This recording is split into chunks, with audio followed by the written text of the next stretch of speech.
Saludos a todos, muy buen Nick and Nash. Estamos en este programa especial del Nick and Nash. Este 20 de junio es día 10 casa, Matlaclicali, mantén la esperanza, se abrirán nuevas oportunidades. No te dejes sugestionar por los sueños, prueba nuevas experiencias y bueno, en un ratito más nos indicará Lili, por qué es especial este programa, pero bueno, estamos aquí con Alejandra Cobo, Anadelia Benito, con Miguel Ángel Rivas Farfán y con Frank Díaz. ¿Cómo están? Muy buen día. Vamos a iniciar con el tonal. ¿Cómo estás, Frank? Bien, aquí tratando de entender el programa que voy a usar Ah, ok, eh, y a disposición, ¿ok? perfecto. Y bueno, pues, en un ratito más nos van a presentar aquí, justamente todo todo lo que trata, ¿no? Este evento, así rápidamente, Lili consiguió en la Casa de Cultura allá en Guadalajara, este espacio donde están organizando en estos momentos a la gente, a ver, dejen presentarles eh, esta, esta imagen. Y bueno, pues, es justamente de estos. Ellas están allá en el Centro para la Cultura y las Artes de la Ribera, allá en Guadalajara. Entonces abrieron esta casa de cultura donde ellas a las 11 van a realizar una práctica de Kinam. Y bueno, vamos con las pláticas, vamos a presentar a la comunidad de allá, justamente lo que es Kinam. Pero bueno, en lo que inicia la sesión, podríamos platicar un poco sobre justamente el tonal, para pues dar este contexto, ¿no? Y bueno, la semana pasada nos habías invitado, Miguel, que iba a ser un día especial porque es 10 casa. No sé qué Así nos es. podemos. Miguel Y anda por ahí. sí, aquí está ya. Ok, ¿qué tal, Miguel? A ver, Saludos, es Fran. que estoy algo, como estoy. Ya los veo. Ah, listo, Sí, perfecto. adelante. Sí, Ale también está ahí. Sí, Bien, Delia también. perfecto, perfecto. Hoy voy a hablar de algo que me preguntó Ale, precisamente. Ah, Entonces, de una manera muy breve. Bien, vamos allá. Sí. muy bien. Sí, entonces, comenzamos con lo del tonal, ya en lo que llega, Lili, ¿qué nos podrías decir una de estas, Miguel, alguna de tus, este, datos Vamos que a siempre nos intervención traes? esclarecedora. Sí. de acuerdo. Voy a Sí. compartir 3 láminas. Bueno, el día de hoy es importante porque estamos en una fiesta devocional del calendario tolteca. Entonces, esta fiesta corresponde a la 20ª fecha de Etzacualistli, que es la sexta veintena civil. Bueno, entonces, pues saludarlos a todos. Tengan una excelente fiesta de Etzacualistli. Etzacualistli eh, está acompañado por Xolotl, el doble o el monstruo, como veintena. A distintos periodos calendáricos tienen sus propios acompañantes. En este caso, el del mes, pues es Xolotl. Quiero mencionar una efeméride que tiene que ver con el tonal 10 casa. Y bueno, lo que sucedió fue que en la isla Iti, el lunes 6 de agosto de 1498, en un tonal como hoy, 10 casa, pero en este caso 16 de Tlaxochimaco, del año civil 6 conejo, que fue el 44 del noveno atado, de la quinta rueda, del quinto sol. Bueno, ese lunes, Mateo Vespucio, que después se pondría Américo Vespucio, secuestró a 250 nahuacas, que después vendió en Cádiz, al retornar de su primer viaje el 15 de octubre del mismo año. Bueno, son los pequeños datos que quería añadir. Gracias. Gracias por esas notas. Sí, son tremendas y es muy fuerte lo que dices. Sí, eran campesinos pues que se les hizo fácil secuestrar, salvar y esclavizar. Oye, avíseme cuando me Muy toca a bien. mí, ¿eh? Yo estoy aquí arreglando una Sí, ponencia ya, que va a nada ser más sobre el aliento. estábamos, justamente estábamos esperando a que se organizaran, pero ya nos dieron la señal, ya están ahí, entonces nada más va a entrar la introducción con Lili, o con Nora, a ver quién anda por ahí. Ya activaron por ahí la cámara. Y bueno, ya nada más sería cosa que activen su micrófono y para que hagan la presentación allá y ya arrancar justamente con esto. A ver si, bueno, ahí se están contando todavía. Buenos días, buenos días. ¿Qué tal? Ya estamos listos, reunidos, muy contentos. Estamos acá con Nora, con el corazón contento de este encuentro que finalmente se logró. Estamos en la Casa de la Cultura y las Artes de la Ribera de Jalisco, en Zapal. Y muy contentos bueno, la idea de este encuentro era en el marco del Día Internacional del Yoga, que se viene ahora el 21 de junio.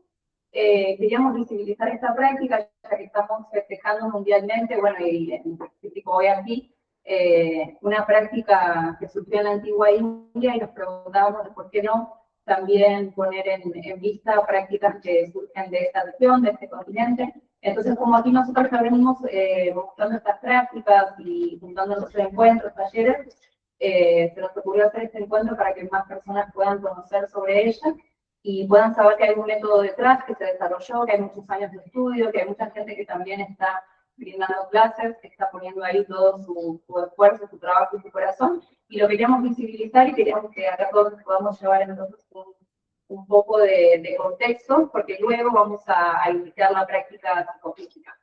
Entonces, bueno, paso a presentarles un poquito, ¿puedo? Adelante. Tenemos a Frank, que es el creador del método Kinam. La tenemos a Ale O y a Nadelia Benito, que son las co-creadoras. Ellas también en el Instituto Kinam son las que brindan las certificaciones para profesores de Kinam. Y aquí lo tenemos al merecedor, a Miguel Ángel Rivas Farfán, que él está dando clases en la Facultad de Michoacán, está dando clases en las bibliotecas y tiene grupos hermosos donde realmente pone mucho de su esfuerzo para que todos nos podamos conectar a clases de calendárica, de náhuatl, de lecturas de cronistas. Así que bueno, siento que va a ser muy enriquecedora esta charla. Y me gustaría, si les parece, comenzar por Kinam, cómo surgió, desde dónde vienen los estudios. Y lo tenemos aquí a Chingami sosteniendo todo el encuentro, la reunión, en toda la logística y siempre las cosas, todo lo que necesitamos. Así que bueno, muchas gracias, quedamos acá en escucha y en gratitud. Muy ¿Y con bien. quién empezamos? Sí, ¿Conmigo, no? Sí. ¿Empiezo yo? Ok. Por favor. Saludos y gracias por todo. Quiero aclarar algo. Yo no soy profesor de Kinam, solo soy investigador. Los profesores, bueno, aquí están viendo varios profesores que son los que realmente han convertido la técnica en algo práctico. A mí lo que me toca es investigar. Practiqué Kinam hace, que será 26 años, por ahí, durante algunos años, pero en esa época podía. Pero la verdad es que me faltaba orientación. No solo es averiguar lo que quiere decir una figurilla, un mural, una huella arqueológica, sino también saber cómo aplicarlo en el cuerpo y hacerlo con cuidado para no romperse un hueso y todo eso. Entonces, quiero enfatizar ese hecho que el sistema Kinam, bueno, está surgiendo, está en creación y lo están desarrollando sus profesores. Y a mí lo que me toca es investigar aspectos del asunto en la medida de mi tiempo. Hoy justamente les quiero platicar de un aspecto, de una manera muy superficial. No voy a adentrarme en detalles, pero quiero hablar de la respiración. No dentro del sistema Kinam, sino dentro de la cosmovisión mesoamericana, Anahuaca. Entonces les voy a hacer unas notas, unas declaraciones de conceptos. A toda la composición mesoamericana le voy a llamar Anáhuac, cosmovisión Anahuaca. Y a su contenido cultural le voy a llamar toltecayo o tolteca. Con esto estoy usando términos antiguos, no es un capricho moderno. Pero nombres como Mesoamérica y demás son nombres recientes y no describen por completo el fenómeno. De manera muy breve les voy a decir que esta investigación la empecé hace 3 décadas, no con la idea de generar un sistema de prácticas, sino con la idea de entender lo que estaba viendo en las fuentes. Obviamente, me daba cuenta del potencial práctico de todo esto, pero mi primera idea fue tratar de entender. Cuando ves una figurilla mesoamericana, por ejemplo, haciendo una postura extravagante, la actitud del antropólogo o del arqueólogo es, mira qué interesante, y sigue de largo. Les voy a poner un ejemplo de lo superficial que es esta visión. Ustedes han visto un montón de figurillas de personajes que están invertidos, haciendo una postura invertida. Varias posturas, todas complejas. Esas se clasifican en antropología de manera genérica como posturas reales. Dice, ¿por qué? No, pues se llaman posturas reales porque sí, porque a alguien se le ocurrió que a lo mejor las hacían los reyes. Imagina qué concepto para Mesoamérica. Entonces, con ese nombre como un saco, ahí caben todas esas posturas, ya el arqueólogo piensa que sabe de qué se trata, ni siquiera intenta practicarla, por supuesto eso no cabe en su cabeza, porque son antiguayas y cosas que no vale la pena prestarle mucha atención. El resultado es que esas posturas se conocen desde hace más de un siglo y no se han investigado. El único modo de entender realmente lo que estamos viendo en las fuentes mesoamericanas guanahuacas es ponerlo en práctica, no solo en el campo de las posturas, sino también en el campo de la ideología. Si vas con el prejuicio de que esto era idea supersticiosa de los antiguos, hombre, no te vas a acercar con la actitud correcta, que es tratar de entender lo que hay ellos, porque lo decían. Finalmente eran seres humanos con el mismo cerebro que nosotros, algo debían decir. Entonces me da mucho gusto que ustedes hayan incorporado Quina desde una manera vivencial, porque están descubriendo aspectos de la realidad mesoamericana que no conocen las academias. Mi sugerencia a los arqueólogos, antropólogos que puedan escuchar esto, que practiquen. Pónganse en el lugar de un personaje que está sentado en una postura de luto. Traten de hacer esa postura. Si no pueden, todavía no entienden la postura. Y por supuesto, no entienden al personaje ni nada de lo que hay por detrás del personaje. Cuando lo consigan, entonces tendrán la disciplina física y mental suficiente como para empezar a penetrar en una cultura tan ajena como la náhuatl. Pues bien, vamos a lo que vamos. Si me permiten, voy a compartir una ponencia. Ustedes me dicen si se ve. Sí. O sí, correcto. No sé cómo presentarla de modo así grande, pero bueno, por lo menos se ven las imágenes.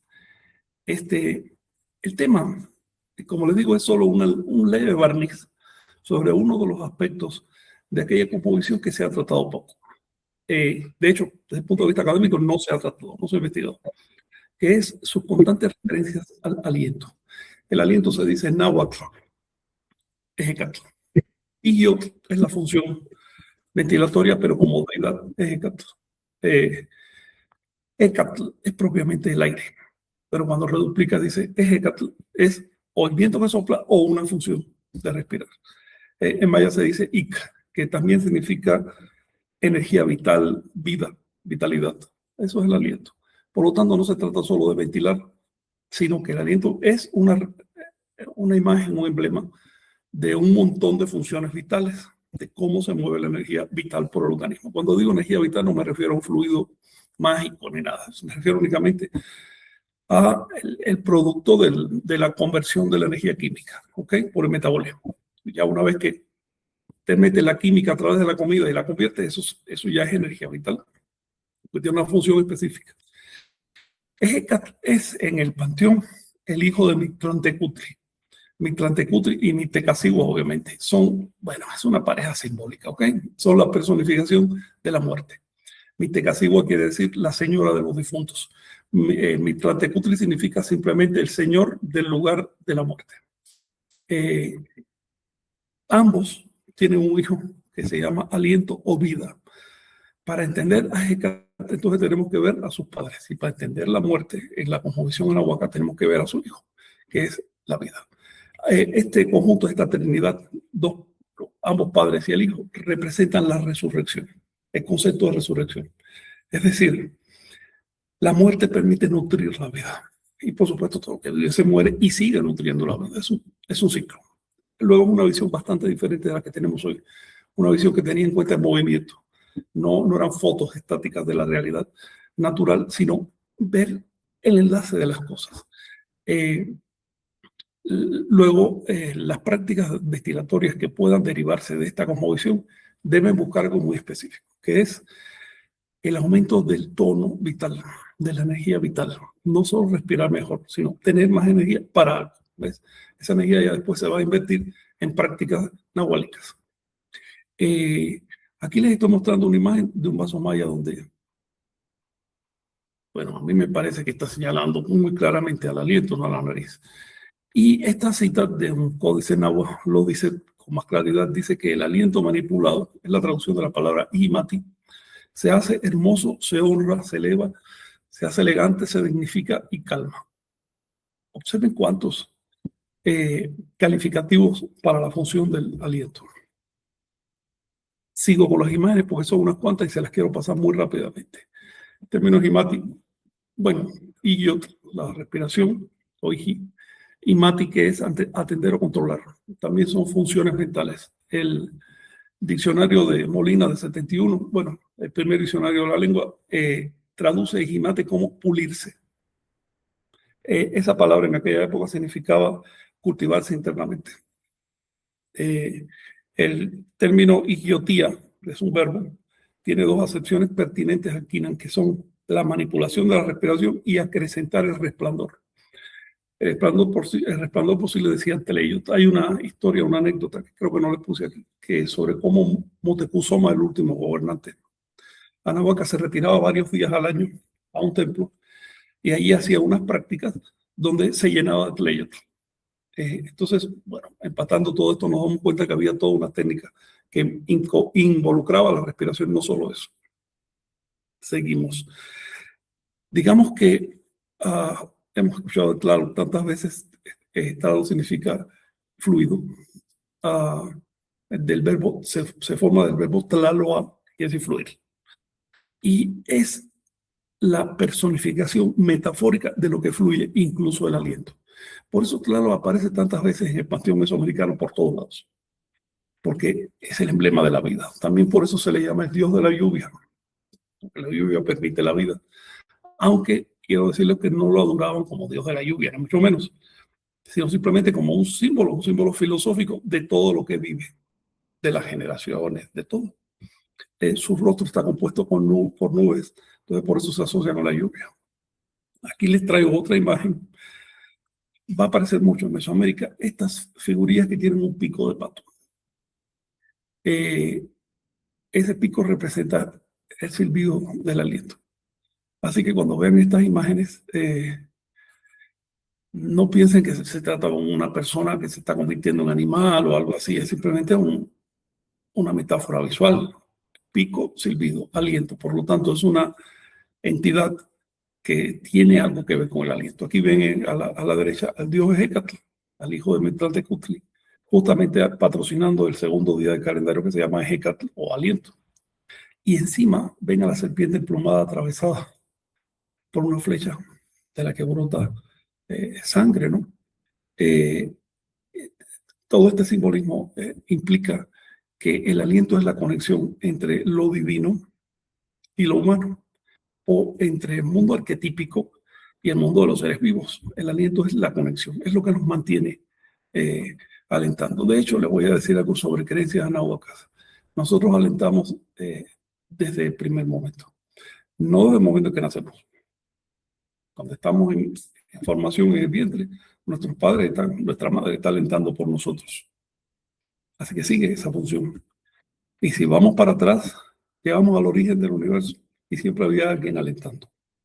De modo que el aliento también lo representaban como una cuerda, una continuidad que no se rompe nunca, que es la continuidad de la vida.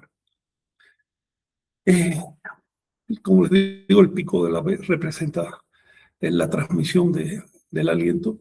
Aquí lo vemos en un personaje que está sedente, pero en una postura. Luego, no es propiamente un difunto. Los antropólogos les dirán que es un muerto, porque tiene los 3 ojos en la cabeza que representan a los muertos.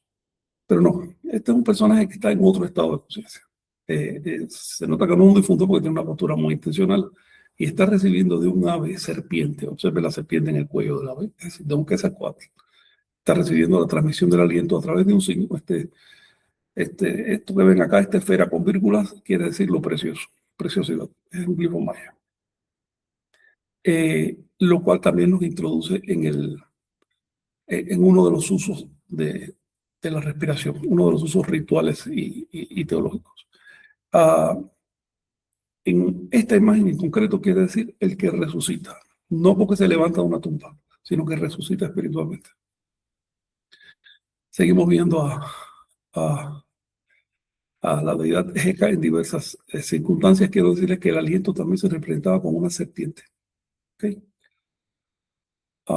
Continúo. La manipulación del aliento se podía representar de modo literal con una mano en la nariz. Ahora no me pregunten por qué esa mano está representada literalmente como una mano arrancada. Y todo esto es dramatismo de manera anahuaca de escribir. Trataban de enfatizar ciertas ideas. Pero lo importante es que la mano se asocia a la nariz en un contexto de deidades asociadas con la transmisión de la vida. Por lo tanto, aparentemente, una de las técnicas para manipular el aliento es la tan conocida técnica del manejo de las fosas nasales, ¿no? La obturación, ya sea para acá, para acá.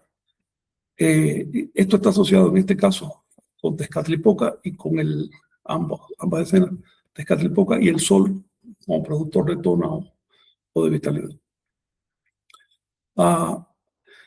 También se puede representar el aliento en las imágenes, aparece a veces es representado como un triángulo con 3 puntos sobre la boca, o bien como una mariposa sobre la boca.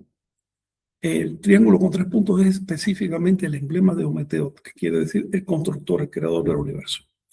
Ese triángulo tiene un nudo, y ese nudo es importante también. Lo ven en la figurilla de la derecha como un nudo en un doble triángulo que tiene a modo de nariguera. Todos estos son emblemas.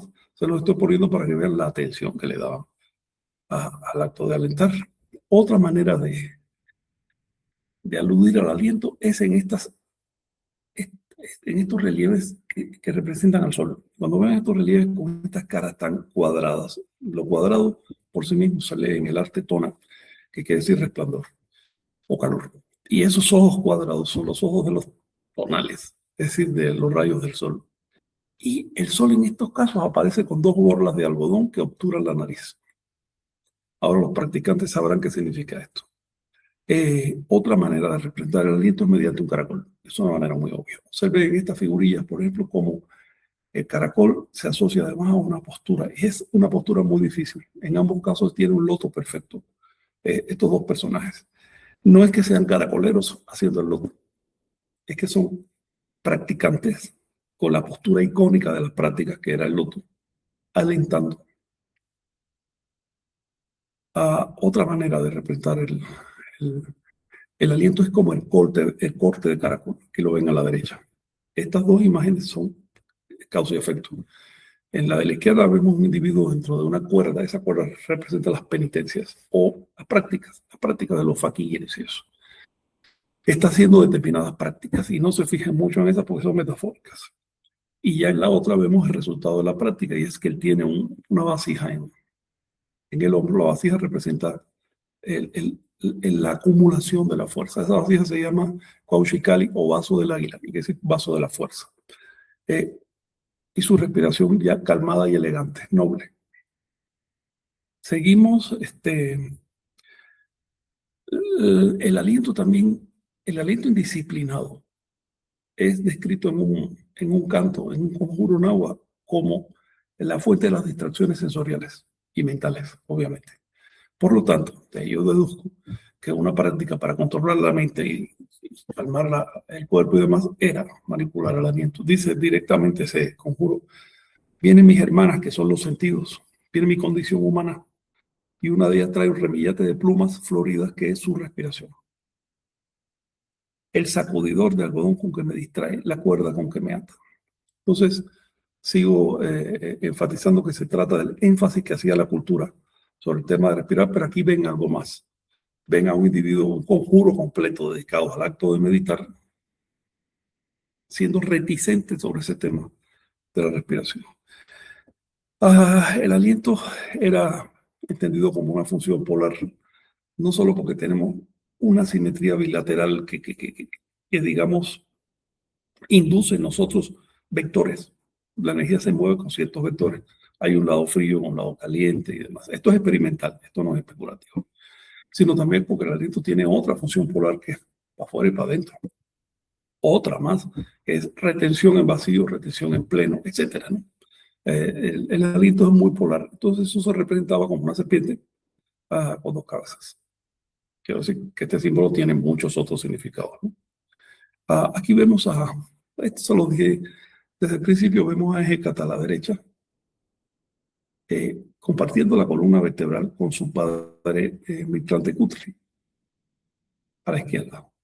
Por lo tanto, lo que significa esto es que muerte y vida son aspectos de la misma cosa, y que finalmente no se representan los dioses de la vida como tal, sino el dios específico del aliento. Eso es lo importante aquí.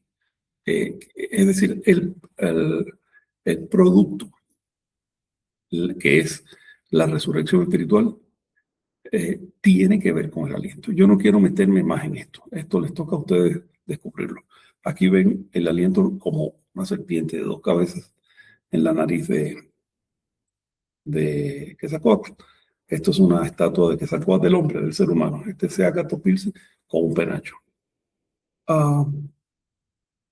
Aquí ven otra vez el aliento como serpientes que sale de las comisuras de los labios, o directamente de la boca, de una deidad que está relacionada con el inframundo, los muertos, pero también con la vida.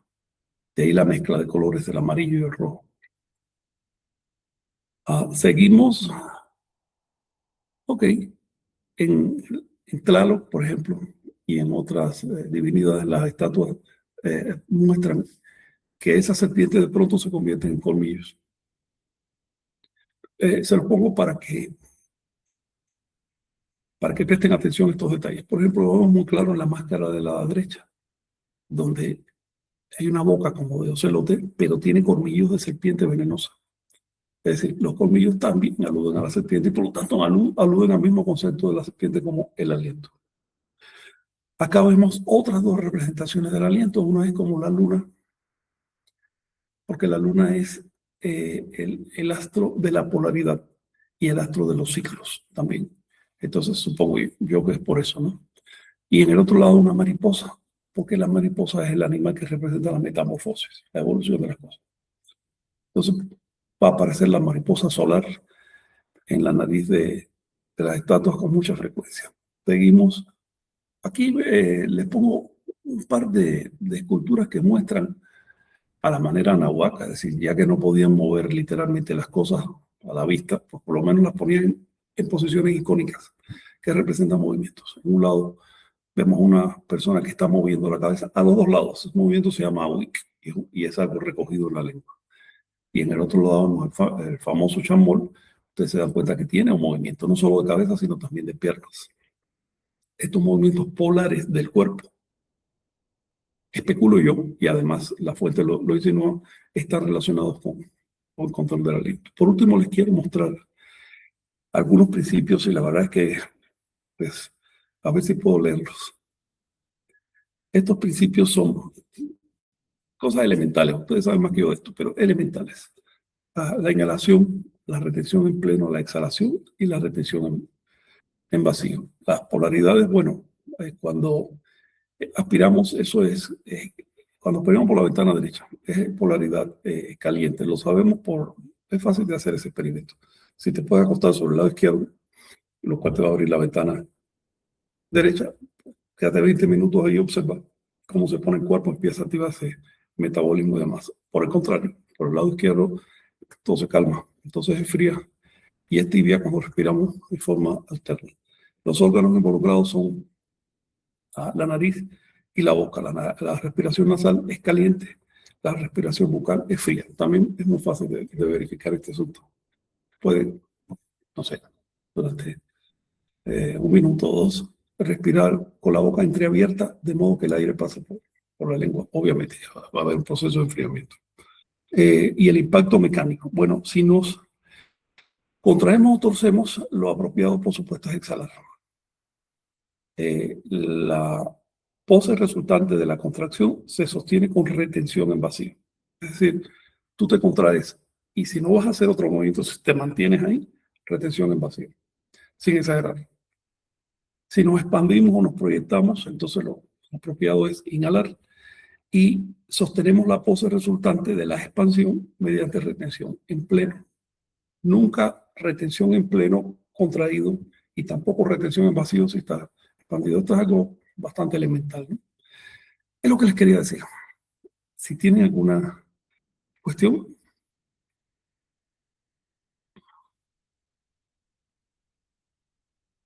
Bueno, sí, activan su micrófono por allá, pero bueno, mientras tanto, algún comentario, Aldo, Delia. Yo, Sí. sí, definitivamente, mientras más nos adentramos a experimentar físicamente, ¿no?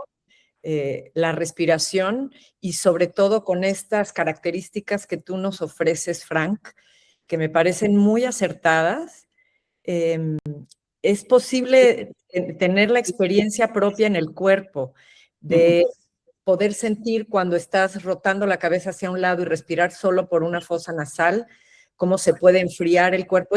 Son cosas tan prácticas y tan experienciables hoy, que no se quedan en la teoría, sino que nos invitan, en verdad, a ahondar más en esta información e irlas de verdad tomando y adquiriéndolas e integrándolas a nuestra experiencia diaria, porque son prácticas sumamente poderosas que a veces las vemos como algo, no sé, como si se hicieran hace mucho tiempo, como que ya no están al alcance, pero están al alcance de todos. Estas prácticas están al alcance de todos. Todos podemos respirar todos los días, teniendo una intención. Independientemente de eso, yo me he dado cuenta que la visualización de los intentos en las posturas de Kinam con respiración potencializan muchísimo la experiencia de la postura. Ahí sí de verdad se vuelven llaves energéticas, y no hablo de algo etéreo, sino de algo físicamente comprobable. Claro. Físicamente. Les tengo una pregunta a Delia y a ti. Porque mira, ando un poco a rumbo con este asunto. Obviamente estoy enfrentándome a evidencias arqueológicas que no hablan, y las evidencias escritas no abundan mucho o están tan sesgadas y tan mezcladas con cosas. Ponte a pensar que los cronistas veían en todo esto prácticas satánicas, entonces lo mezclaron con todo tipo de especulaciones, pero yo me imagino que no sé si la ciencia habrá detectado este tema de las polaridades, pero yo imagino que ustedes practican esas pilates, danza, ese tipo de cosas, tienen que haberse dado cuenta de todo esto, aunque sea de manera intuitiva, ¿no? Porque es que de otro modo vas a estar chocando respiración contra movimientos y contra posturas y cosas.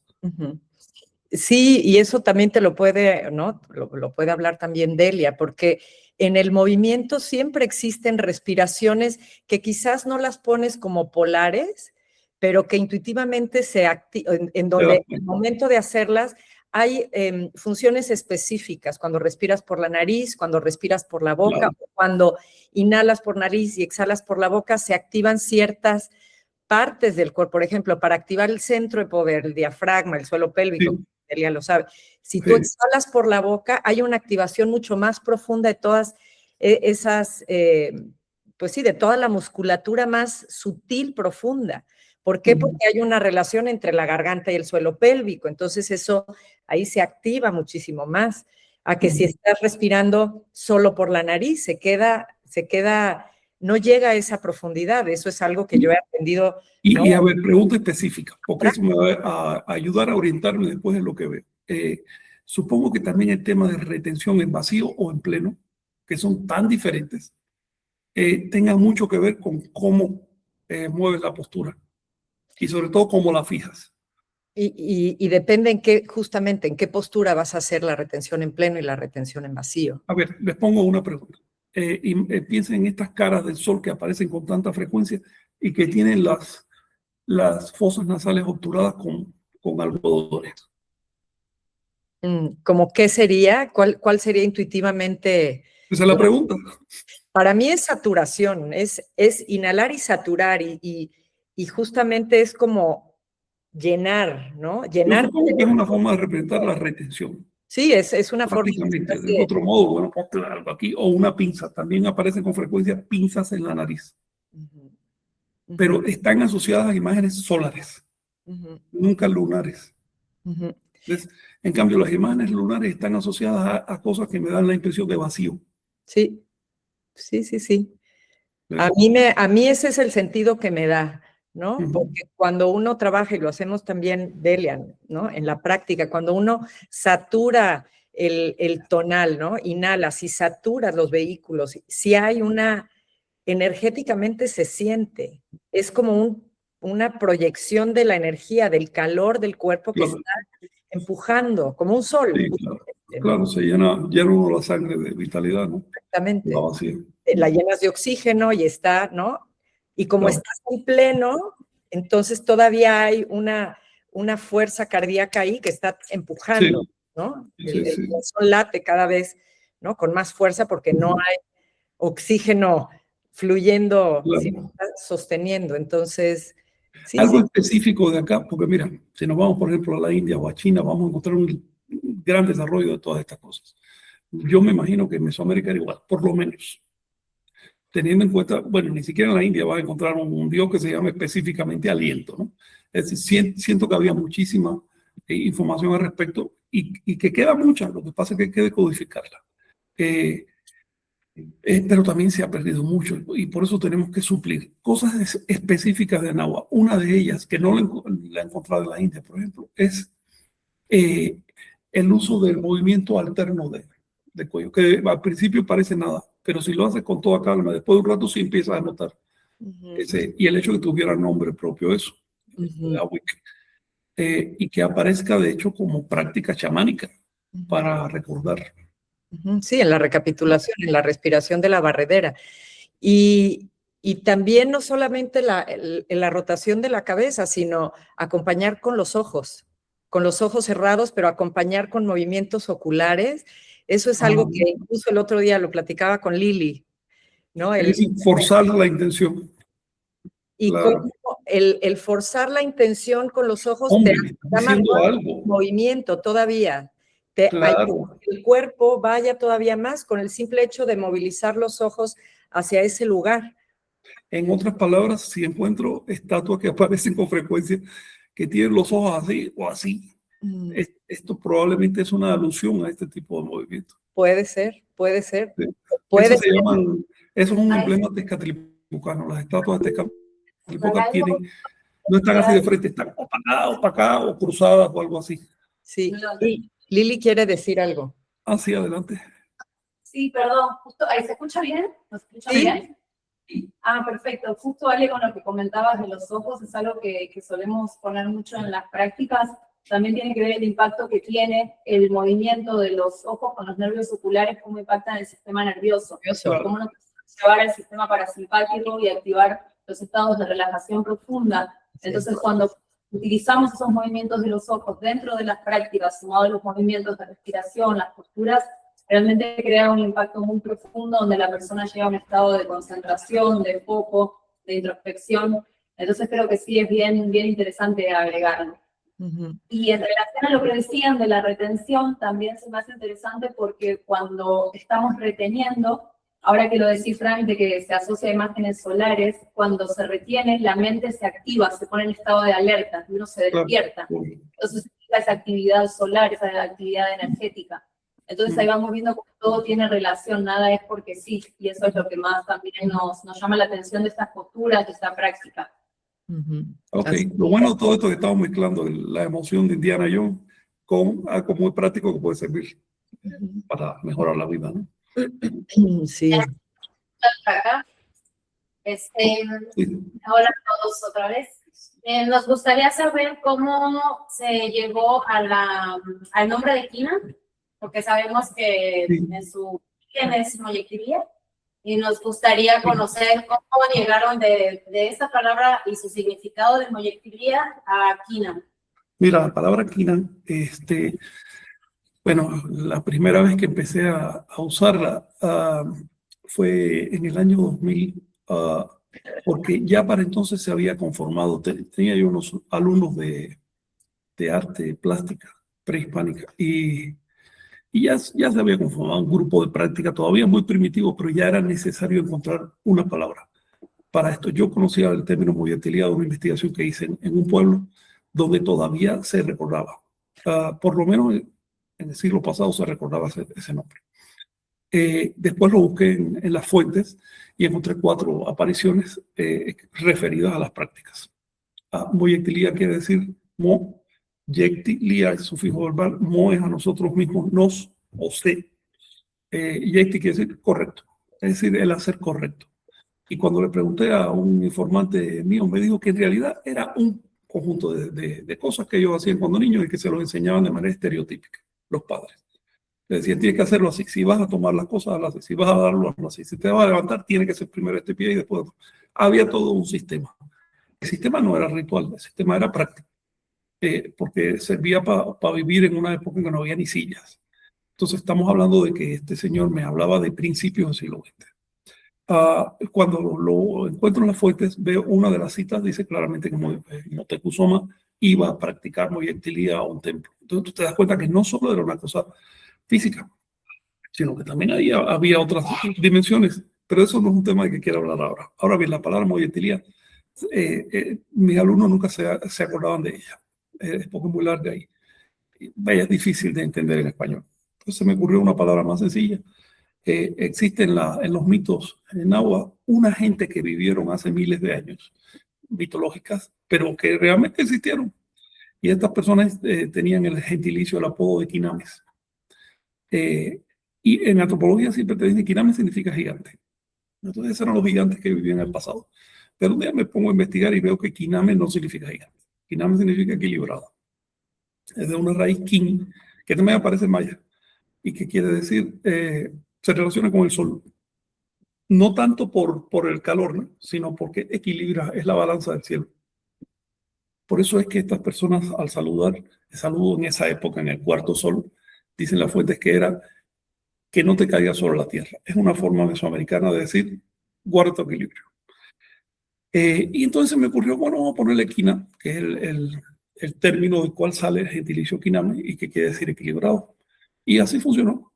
Unos años después, leyendo un diccionario maya, vi que esa palabra se usaba y todavía descubrimos que todavía se usa en referencia a los sacramentos. Para ellos quiere decir algo sagrado, especial, intenso y esto es muy importante, o el dolor de músculos que resulta después de haber hecho ejercicios. ¿Ves? Entonces empiezas a empatar.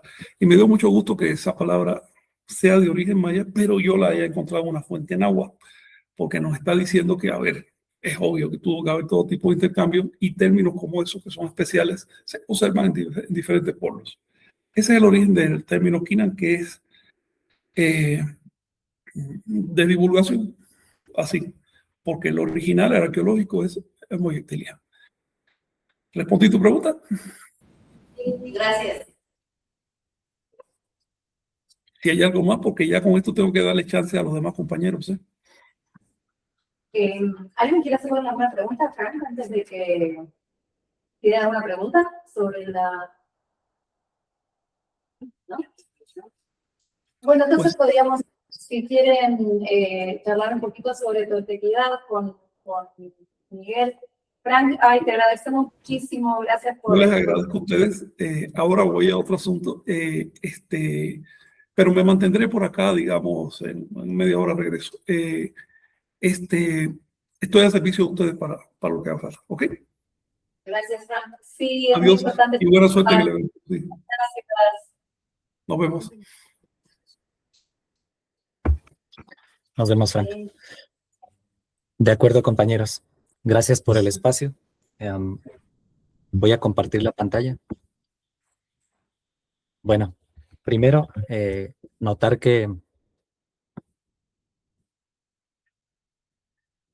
Bueno, notar primero que viento es apenas uno de los 20 signos calendáricos, pero ya contiene toda una práctica. Entonces, todos los otros días también contienen sus propias prácticas importantes y reflejan una parte del cuerpo. Viento es el segundo día y se despliega después precisamente de la raíz o el fundamento de las cosas, que es dragón. Bueno, si no escucharon esta parte, pues el día de hoy estamos en la fiesta de Tzacualistli. El acompañante de esta veintena es Xolotl, y en un tonal 10 casa como el de hoy, Américo Vespucio secuestró 250 nahuacas que vendió en Cádiz cuando regresó. Bueno, los objetivos de mi presentación es aumentar un poco la claridad y el sentido de la información.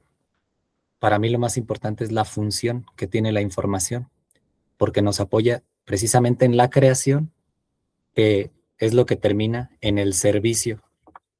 Y bueno, el hecho de que estemos aquí significa que todos estamos en torno a un punto, que es la toltequidad. Yo voy a hablar de toltequización. Es el proceso inverso a la cristianización. Y quiero hacer notar, después de la ponencia de Frank, que precisamente la interacción entre dos civilizaciones nos demuestra el conocimiento que hay en ambas partes sobre el cuerpo humano. Entonces, el descubrimiento de América se llevó a cabo en un momento donde el conocimiento anahuaca del cuerpo era mucho mayor.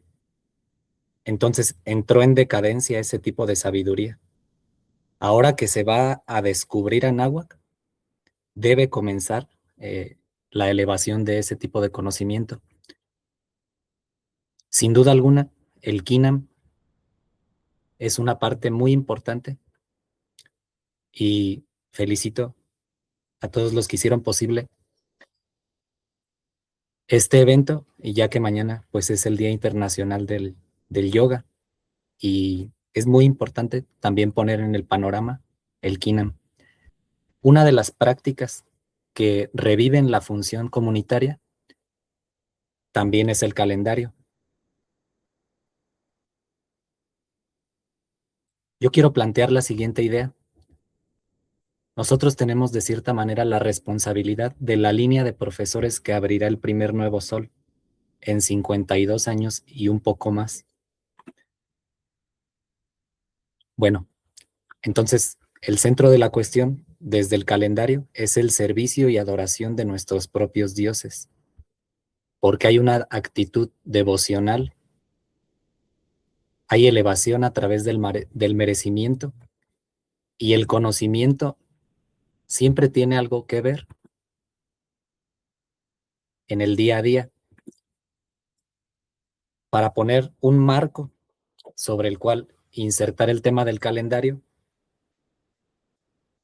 voy a diferenciar entre mirar y ver, entre creer y experimentar. Hace 534 años, lo que llegó fue un sistema de creencias, de conducta impositiva. Este tipo de conducta cree tener derecho de imponerse sobre el otro. Esto no tiene nada que ver con el merecimiento. No hay algo que esté más alejado del merecimiento. Entonces quiero señalar, pues primero, dos conductas, la impositiva y la del merecimiento. Bueno, desde el mirar, ¿Qué ha hecho la propuesta cretense micénica? Es que el universo tiene 13.800 millones de años, es decir, 13.8 eones. Desde el ver, la propuesta nahuaca tiene palabras, tiene representación de la cantidad y ideogramas o glifos de escritura que precisamente nos indican hasta dónde alcanzaban a ver, no a mirar. Bueno, para ello les presento este concepto, un Oxlahun Sakab. Un Oxlahun Sakab mide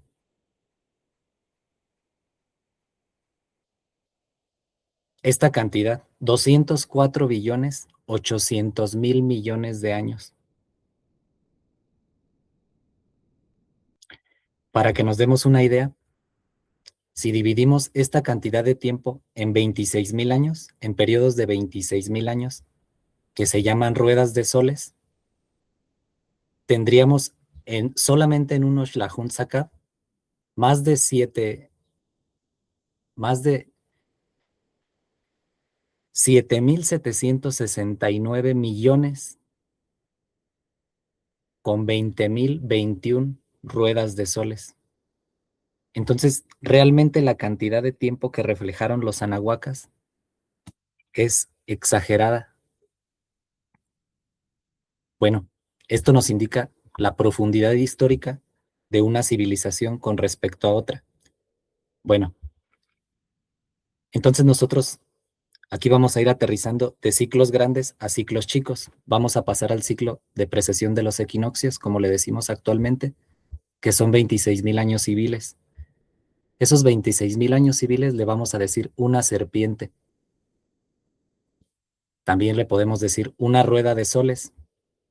Y mide un periodo desde la Tierra, donde se toma como referencia 13.000 años la estrella polar y durante 13.000 años la estrella Vega. Entonces, eso es lo que estamos midiendo en el movimiento del cielo, para atar precisamente el cielo y la tierra, como lo dice el Teomochtli en el Chilam Balam. Bueno, las 13 serpientes vigentes, ahorita estamos en la 11ª. Si comenzamos teóricamente un ciclo de serpientes, vamos a comenzar en 1 serpiente. Cada uno de estos periodos es de duración de 26.000 años. Bueno, así conocemos que ahorita estamos en el 11º. Este periodo inició en el año 23.922 antes de Cristo y terminará en 2078. En 2079, la serpiente número 12, que se llama 4 serpiente, abrirá un nuevo periodo de 26.000 años. Bueno, sé que parece información exagerada, pero lo que quiero es hacer notar cómo el espacio a través del cual nos podemos coordinar todos en el mundo, independientemente de las prácticas que estemos llevando a cabo, es el calendario. El calendario entonces se presenta como una institución cero, detrás de cualquier poder sobre la tierra. El calendario gregoriano se impone a todas las instituciones sobre la tierra donde se ejerce. De la misma manera, pues el calendario tolteca es una institución cero que modula la actividad y el descanso. La gran ventaja de la toltequidad es que en él está cifrada la sabiduría. Bueno, ya aterrizando en esta serpiente 12,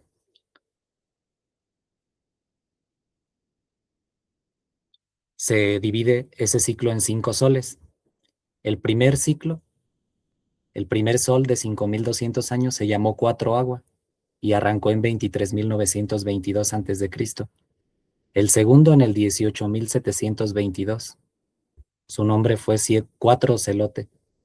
4 lluvia fue el tercer sol. Comenzó en el año 13.522 antes de Cristo, por eso al menos. 4 viento fue el cuarto sol.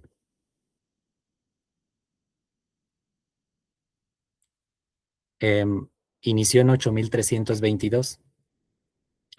En el tercer sol a los toltecas se les llamó tlapales, en el cuarto sol quinames, ahora en el sol de movimiento toltecas. Bueno, el sol 4 movimiento, que dura 5200 años, comenzó en el año 3122 a.C., siendo así que, bueno, ahora estemos a 53 años de finalizarlo. Bueno, 52 y lo que queda del actual. Muy bien, vamos a ampliar el sol 4 movimiento. Sin embargo, de esos 5200 años, vamos a ampliar su última quinta parte, es decir, un sol de 5200 se divide en 5 periodos de 1040 años, y aquí yo despliego bueno, las 5 ruedas de 1040 años. La primera de ellas, bueno, si ustedes lo notaron, todos los signos asociados en este esquema son de fuego. Entonces comenzamos a notar que las recurrencias forman patrones dentro del calendario y que estos patrones sirven para organizarlo todo. La primera rueda se llamó 8 serpiente. Aquí está el año en que comenzó. La segunda rueda 13 movimiento. La tercera rueda 5 agua. La cuarta rueda 10 dragón. Y la quinta rueda se llama 4 movimiento. Comenzó en el año 1039, ya después de Cristo. Bueno, si ampliamos esta quinta rueda, tenemos el siguiente esquema. Y aquí ya comienza a cobrar sentido por lo limitada que es en el tiempo nuestra vida humana. Nosotros vivimos alrededor de 104 años. Entonces el hecho de que ya hayamos llegado aquí a 20 bloques de 52 nos esclarece cuáles eran las funciones de este engrane de 52 años. La quinta rueda tiene 22 atados. Van en el orden de las trecenas del Tonalpohualli, como ustedes las pueden notar en la lámina 1 del Feyerabad-Meyer. En 1039 inició el año dragón, 52 años después ocelote, venado, flor, caña, muerte, lluvia, hierba, serpiente. Pedernal inició en 1507, correspondió al 10º atado y es por ello que se encuentra en la piedra de los soles, porque nombra ese periodo de 52 años donde se esculpió ese sol dorado. Bueno, 52 años después a ello, vino el cambio de cargadores en el atado de mono que comenzó en 1559. El tiempo ha pasado. Sucedió el atado lagartija, movimiento, perro, casa, buitre, agua, y nuestros maestros nacieron en el atado de viento. Nosotros estamos viviendo en el atado de águila. ¿Quiénes entonces serán los maestros del atado conejo?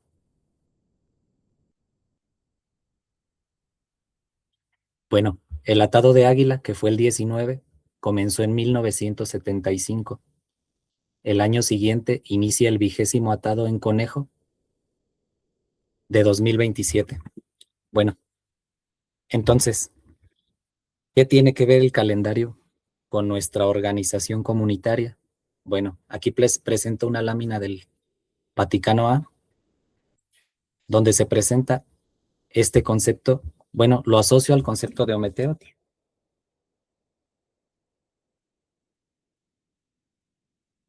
Porque, bueno, especulo que todas las líneas de conocimiento tienen 3 dignidades y este concepto precisamente de las 3 dignidades se puede aplicar de muy diversas formas. En la vida humana tenemos 3 dignidades calendáricas, como lo podemos ver aquí. El nacimiento, cumplir 52 años y cumplir una edad es decir, 104 años, que es la edad teórica para morir. En nuestra primera dignidad humana recibimos 3 dioses principales asociados al tonal nuestro de nacimiento. En nuestra segunda dignidad humana recurren con exactitud 52 años, lo cual nos coloca en la maestría. Como ustedes pueden notar, los primeros 52 años de la existencia absorbemos la información para poderla compartir los segundos 52 años de nuestra existencia, cuando los Calpulli ya tomaban a los maestros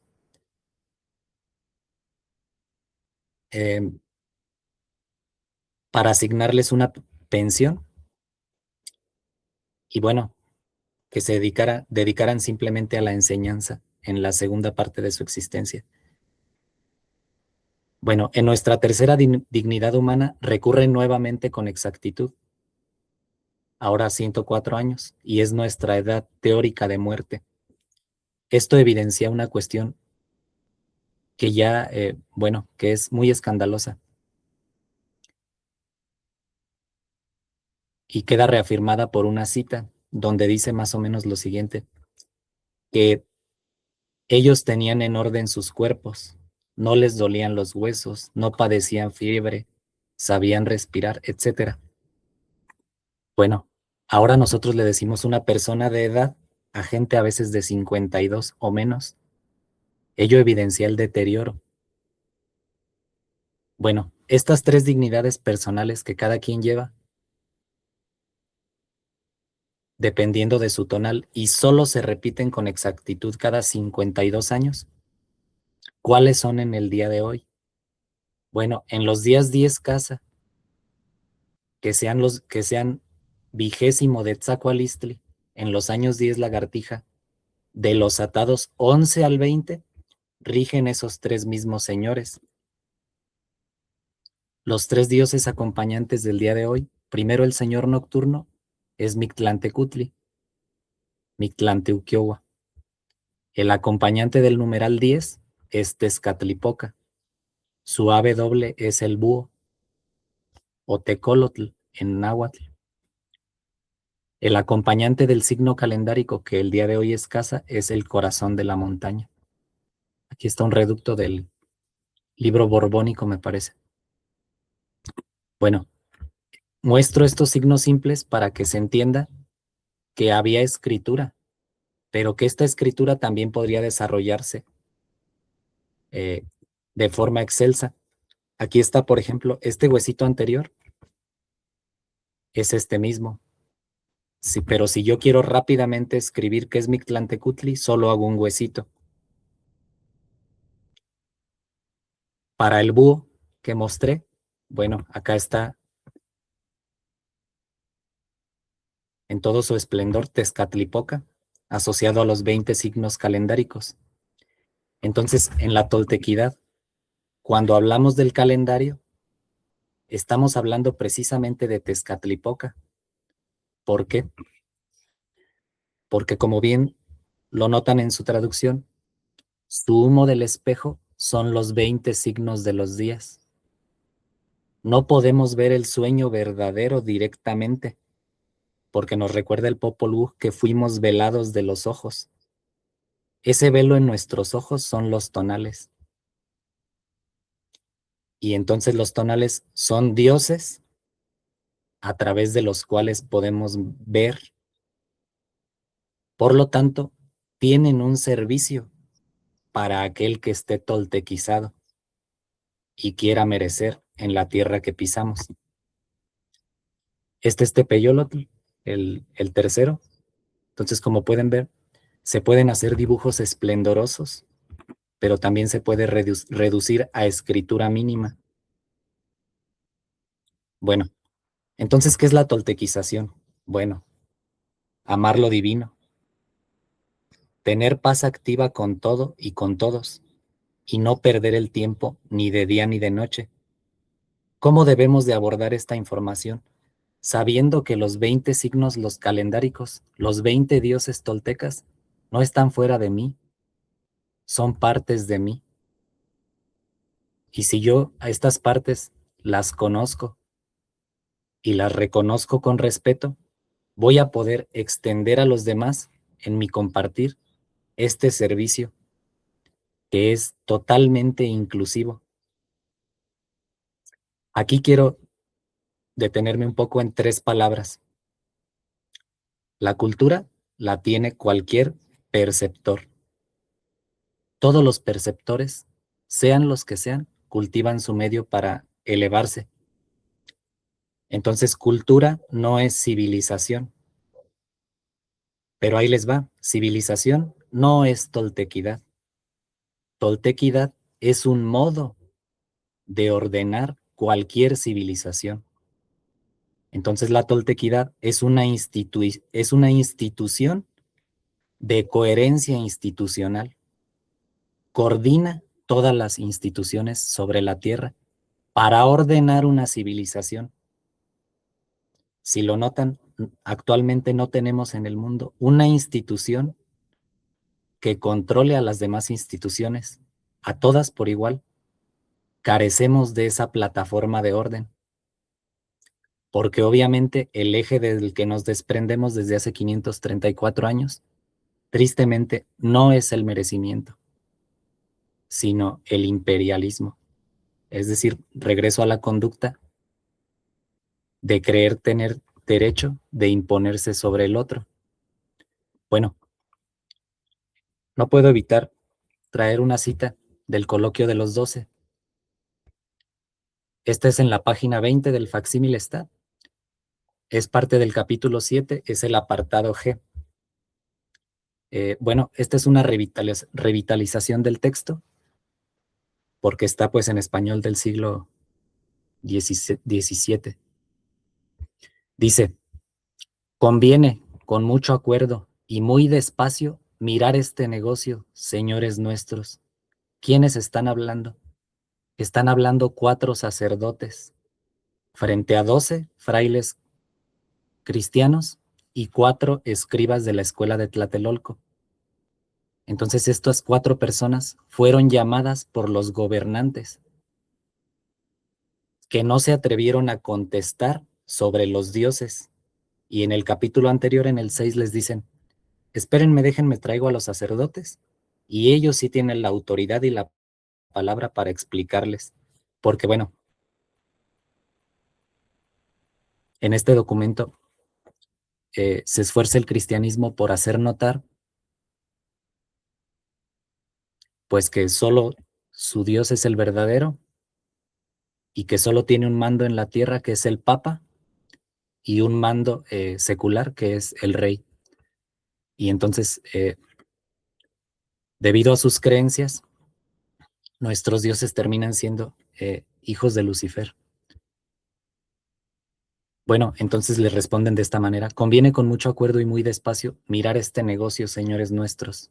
Nosotros no nos satisfacemos, ni nos persuadimos de lo que nos han dicho, ni entendemos, ni damos crédito a lo que de nuestros dioses se nos ha dicho. Pena les damos, señores y padres, en hablar de esta manera. Presentes están los señores, que tienen cargo de regir el reino y repúblicas de este mundo.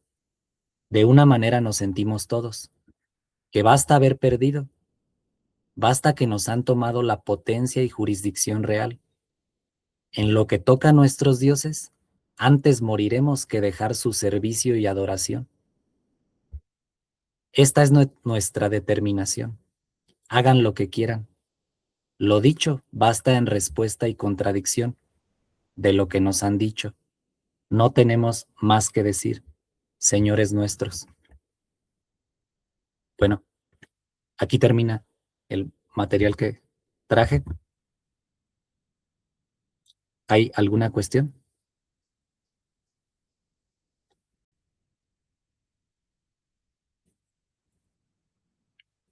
Y por allá sí activan el micrófono. Ahí estamos. Muchas gracias, Miguel. Qué gran presentación. Tenemos una pregunta por aquí.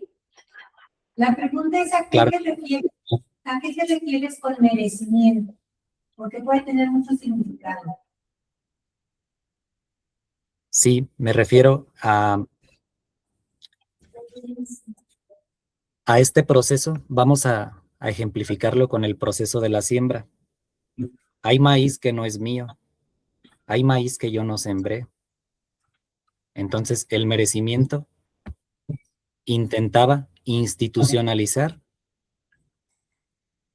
que los padres de familia y madres de familias por lo menos tuvieran tierra, a partir de la cual empoderar al Estado, porque producía comida y un excedente.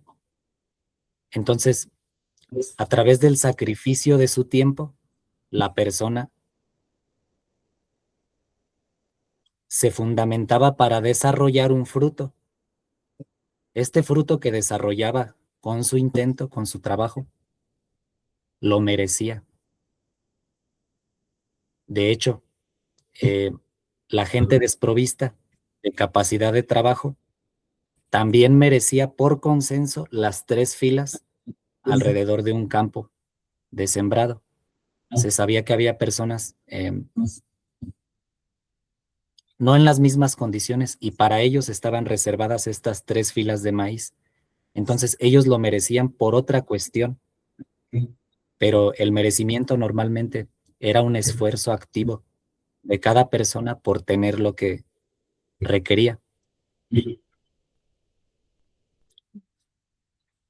Entonces merecimiento simplemente es invertirte para fructificar.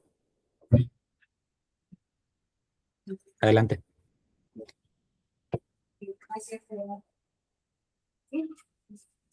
¿Alguien más quiere hacer otra pregunta?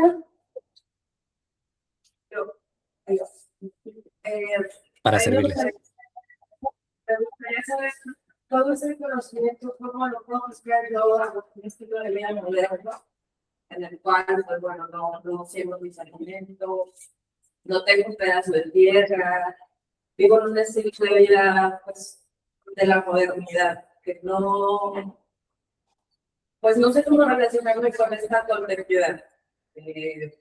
Creo que hago bien en mis acciones, en mi negocio, en mi forma de compartir. Me considero un buen ser humano en valores, en mi práctica. Pero ¿cómo aplico todo esto como de una manera pues, práctica? Que la modernidad tiene esa, pues creo que es algo que necesitamos hacer, ¿no? Practicar conocimientos pero de una manera real. ¿Cómo aplico todo esto en una manera práctica? De acuerdo. Como ustedes notan, hay 3 imperios que ya no cerraron el mundo. Entonces la conducta imperial englobó la tierra. Entonces la única salida que nos queda es tener la conducta del merecimiento. Y para llegar a ello, hay que atender la información de quienes crearon ese sistema de conducta, que son los toltecas. Entonces, desde mi perspectiva, lo que tenemos que hacer ahora, o lo que queremos hacer ahora, es simplemente estudiar. Estudiar para poder pasar la estafeta a precisamente los niños que están por nacer el año que viene y durante los 52 años siguientes, y van a ser irremediablemente los profesores de los inicios del primer nuevo sol. Entonces, desde mi perspectiva, esto es cultural. Más allá de lo que podamos hacer económicamente y de otras formas, es cultural.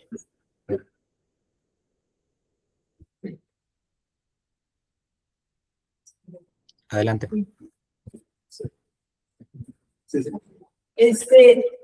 ¿Dónde podemos tener más información de esto? ¿Bibliografía o algo para aprender más? Bueno, en este momento están activos bastantes personas compartiendo información. Si a ustedes les interesa añadirse a la comunidad que hemos formado con Lili y muchas personas cuyo nombre es 10 Mono, porque es el tonal en que iniciamos simplemente ese estudio, pues en la comunidad 10 Mono nos dedicamos a leer la literatura, a corroborar el calendario, a saber sumar, restar, dividir, multiplicar en náhuatl con números toltecas. Los espacios están abiertos. Con gusto estoy para servirles. Miguel, ¿y el espacio 10 mono? ¿Ese es el espacio donde tú enseñas? Sí, sí, ahí estamos bastantes nos podemos- compañeros. A ese espacio. Bueno, por favor, por medio de Lili, nos organizamos. Pasar la información, así quizás mejor hacer. Después podemos pasar la información de los contactos y todo, y mejor aprovechar este espacio también para dudas específicas de la conferencia, y al final le mandamos información de todo, con quién acceder, le pasamos bibliografía. Hay una biblioteca tolteca también enorme con un montón de información que también le podemos compartir, libros de todo, de nahualismo, de chamanismo, de matemática, de náhuatl, y eso está abierto para que el que esté interesado. Aquí también están los libros de Frank, entonces eso le podemos poner la información al finalizar.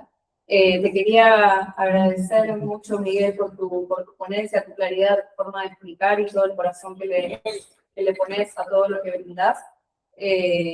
Realmente, sí, esto es importante también para justo, es buena la pregunta que acá hizo la compañera de cómo traemos esto a la modernidad. Y quería agregar algo ahí con relación al merecimiento. Siento que también representa esto de no tomar lo que no nos ganamos. Significa hacernos responsables de nuestras acciones. De si trabajé por algo, cultivé, puse mi esfuerzo, puse mi tiempo, este concepto también tolteca, ¿no? De usar el tiempo de día y de noche. Si estuve invirtiendo mi tiempo, que es mi vida, si estuve poniendo mi aliento en algo, voy a recoger los frutos de eso lo que estuve trabajando. Pero que si yo no estuve trabajando por algo, no tomar los frutos que no soy merecedora, que no me tocan. Y eso va a marcar muchos valores como el respeto, ¿no? El respeto al trabajo del otro, a los espacios, al no imponer ideas ni pensamientos, o a no a perder la rigidez mental y poder fluir, poder entender que se trata primero de tomar un camino, investigarlo, practicarlo, aprenderlo, y además ahí podemos tomar otro concepto de la toltequidad, que es esto de ser experiencia propia, de probar, practicar, brindarse, entregarse, y si eso no es funcional a nuestra vida, si eso nos sirve, poder aplicarlo y continuar con eso. Y si no nos sirve, seguir camino hasta encontrar algo con lo que resuene en nuestro corazón. Entonces, desde la toltequidad creo que esos principios se pueden tomar como volver al respeto, y por eso la primera premisa era el amar, el amor a lo divino y el amar a todo lo que nos rodea, ¿no? Porque si vivimos caminando con esa forma de respeto, es una forma de hacer honor a ese primer principio.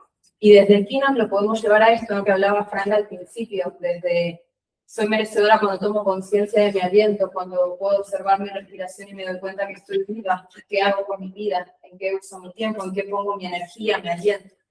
Esa es la forma en la que por lo menos siento que me llega la toltequidad, y lo que me invita a esto, ¿no? A la creación de estos espacios, de ponernos en comunidad. Sé que es mucha información y que hay gente que quizás le aburre, que quizás es todo raro, y hay gente que quizás le encanta esto.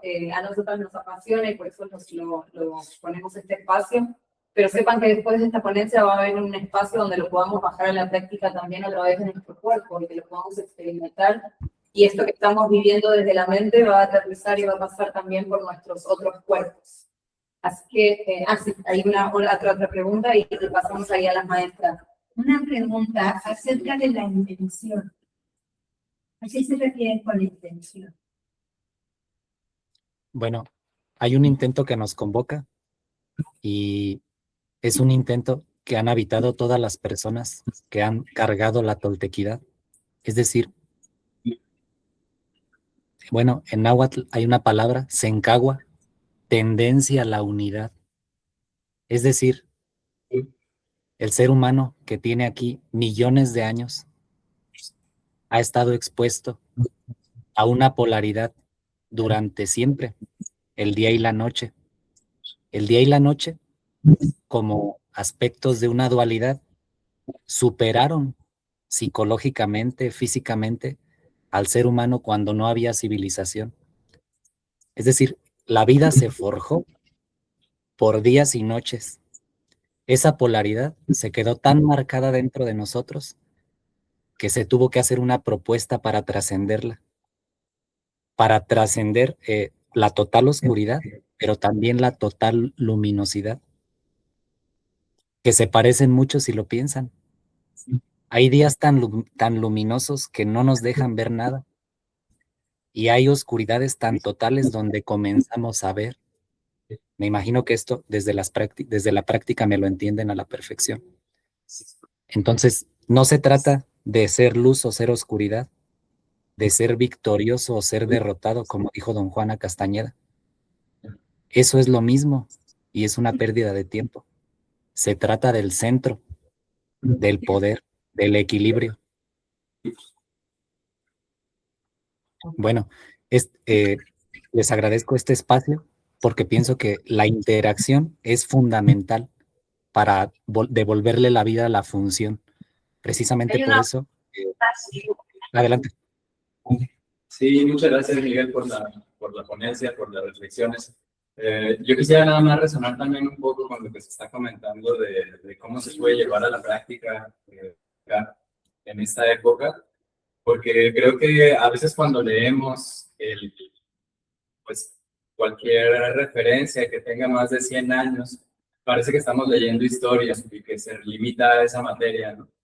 Y algo que con la práctica de Kinam justo he venido descubriendo y al escuchar también un poco, aunque soy nuevo en este tema, en este caminar, lo que veo es que la primera, como el rompimiento que hace, o cómo aplicarla a la modernidad es justamente cuestionándome, en un sentido hasta lingüístico, cuando se escucha esta respuesta que dabas a la pregunta de qué es merecimiento, con el maíz y estas tres líneas que corresponden a quien trabaja ese maíz.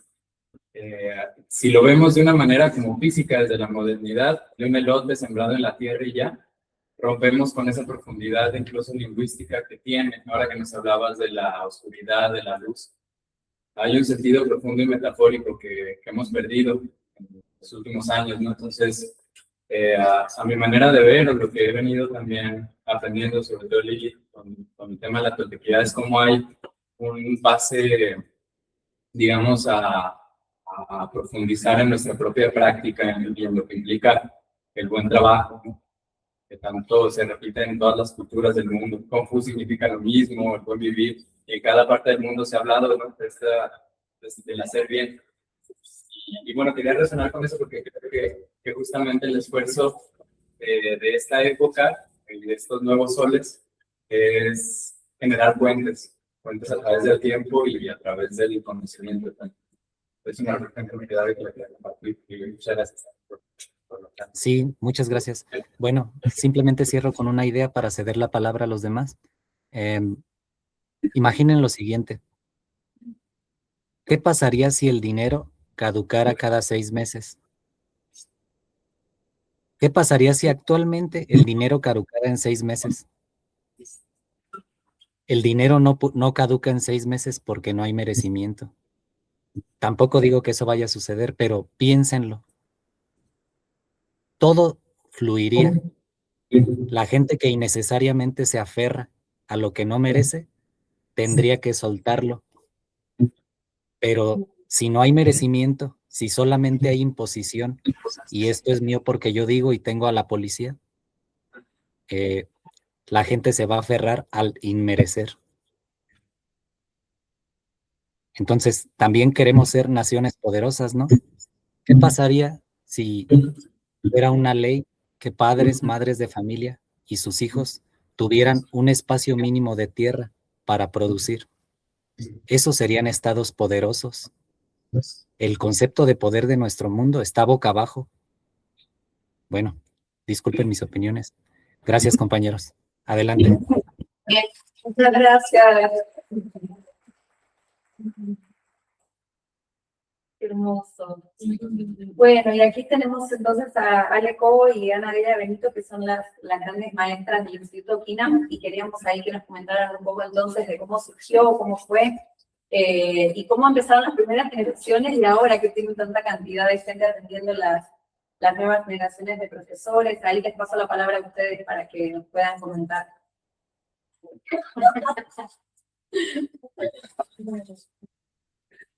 Hola, buenas tardes. Desde aquí, desde España, buenos días allí donde estén. Muchas gracias por este espacio. Tanto Ale como yo estamos súper agradecidas de poder compartir este poquito, ¿no? Y a la vez tan grande de avance que hemos hecho a lo largo de lo que es el desarrollo de una metodología, ¿no? Poquito digo porque realmente son 6 años, 7 años, ¿vale? Más o menos. Y eso pues en una metodología sigue siendo poquito, ¿no? Después de todos estos datos que estamos dando y todo lo que conlleva la Tortecayot y la tortequidad es nada, ¿no? Igualmente tenemos una experiencia y un recorrido, tanto Alejandra como yo, de muchos años en educación y en movimiento, que es por ello que por algo nos brindó la oportunidad a la vida, Eduardo Dondé, Frank Díaz, del desarrollo de esta metodología. Con esto, ¿qué quiero decir? Contestándole una pregunta a una de las personas que ha preguntado cómo llevo yo esto a mi vida diaria, a mi vida cotidiana, esto fue uno de los grandes retos de desarrollar esta metodología. Vivimos en una sociedad en la cual todo esto que hablamos es muy, muy mágico y muy bonito a la vez, que es la autoexperiencia, el percibir, y a la vez es muy complejo. Porque precisamente la sociedad en la que vivimos, que está hiperestimulada, yo que llevo enseñando movimiento 26 años de mi vida, no es tan sencillo llevar a una persona a este estado y a este lugar, y menos ahora, ¿no? En el cual estamos como ahora mismo delante de una pantalla que es completamente plana, que mi ojo no tiene ningún estímulo y casi la mayoría del día estamos ahí en los trabajos, en nuestro día a día en el teléfono móvil, lo que sería la propiocepción y la interecepción, que es lo que nos ayudaría a obtener toda esa información y poder alcanzar esta conciencia corporal a través del movimiento, a través de este movimiento de mi cuerpo en el espacio y esta sensación de percibir los sentidos, de cómo se siente mi interior, estamos muy lejos de ellas, muy, muy lejos.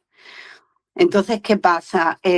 Ahí nos plantamos Ale y yo, que además de todo eso, hay un concepto filosófico detrás súper interesante, pero a la vez muy complejo de explicar también. Y pues fue un reto, fue absolutamente un reto.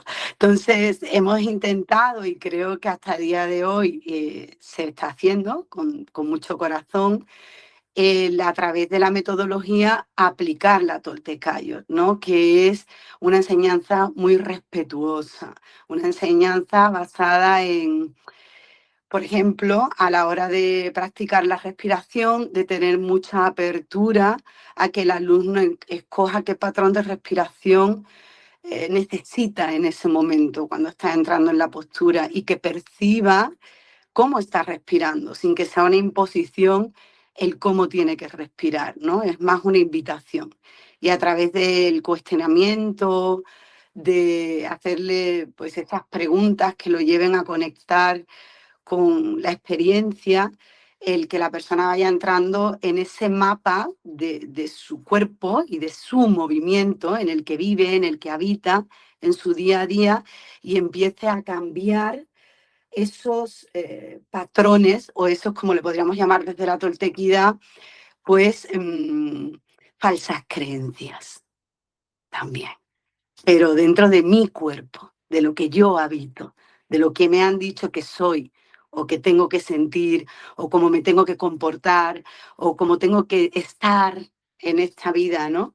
Y cuando el alumno empieza a través de la práctica a hacer esto, ya simplemente con el hecho de respirar, al igual a nivel biomecánico, que sea más todo parte de este centro, y desde este centro donde yo genero toda esta fuerza, toda esta energía vital, voy a movilizar mis articulaciones, pero explorando diferentes rangos de movimiento sin que sea, este es el rango que tienes que tener porque lo digo yo, sino que sea más bien ¿cómo te sientes aquí?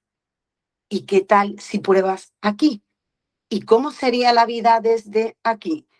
Y todo el tiempo es ese juego que tanto Ale como yo nos pasamos todo el tiempo tratando de transmitir a través de la formación, de la enseñanza, y de alguna manera eso te lleva al ser, como decía Lili ahora mismo, responsable de tu proceso, ¿no? Si yo todo el tiempo te llevo ahí, te dirijo ahí, no soy yo diciéndote lo que tienes que hacer, eres tú descubriendo quién eres.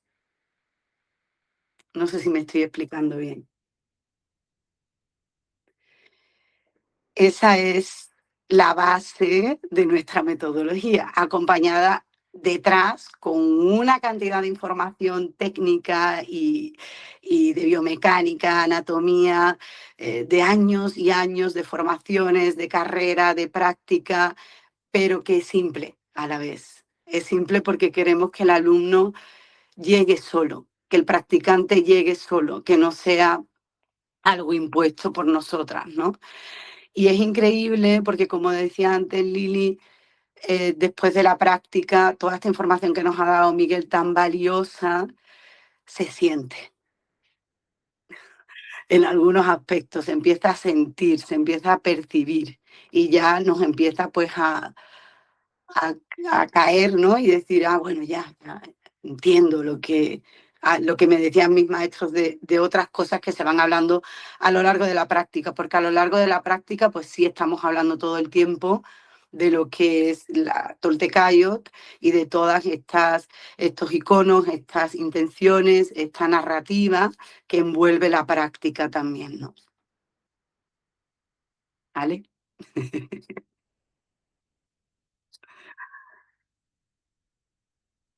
No se escucha. Sí, para complementar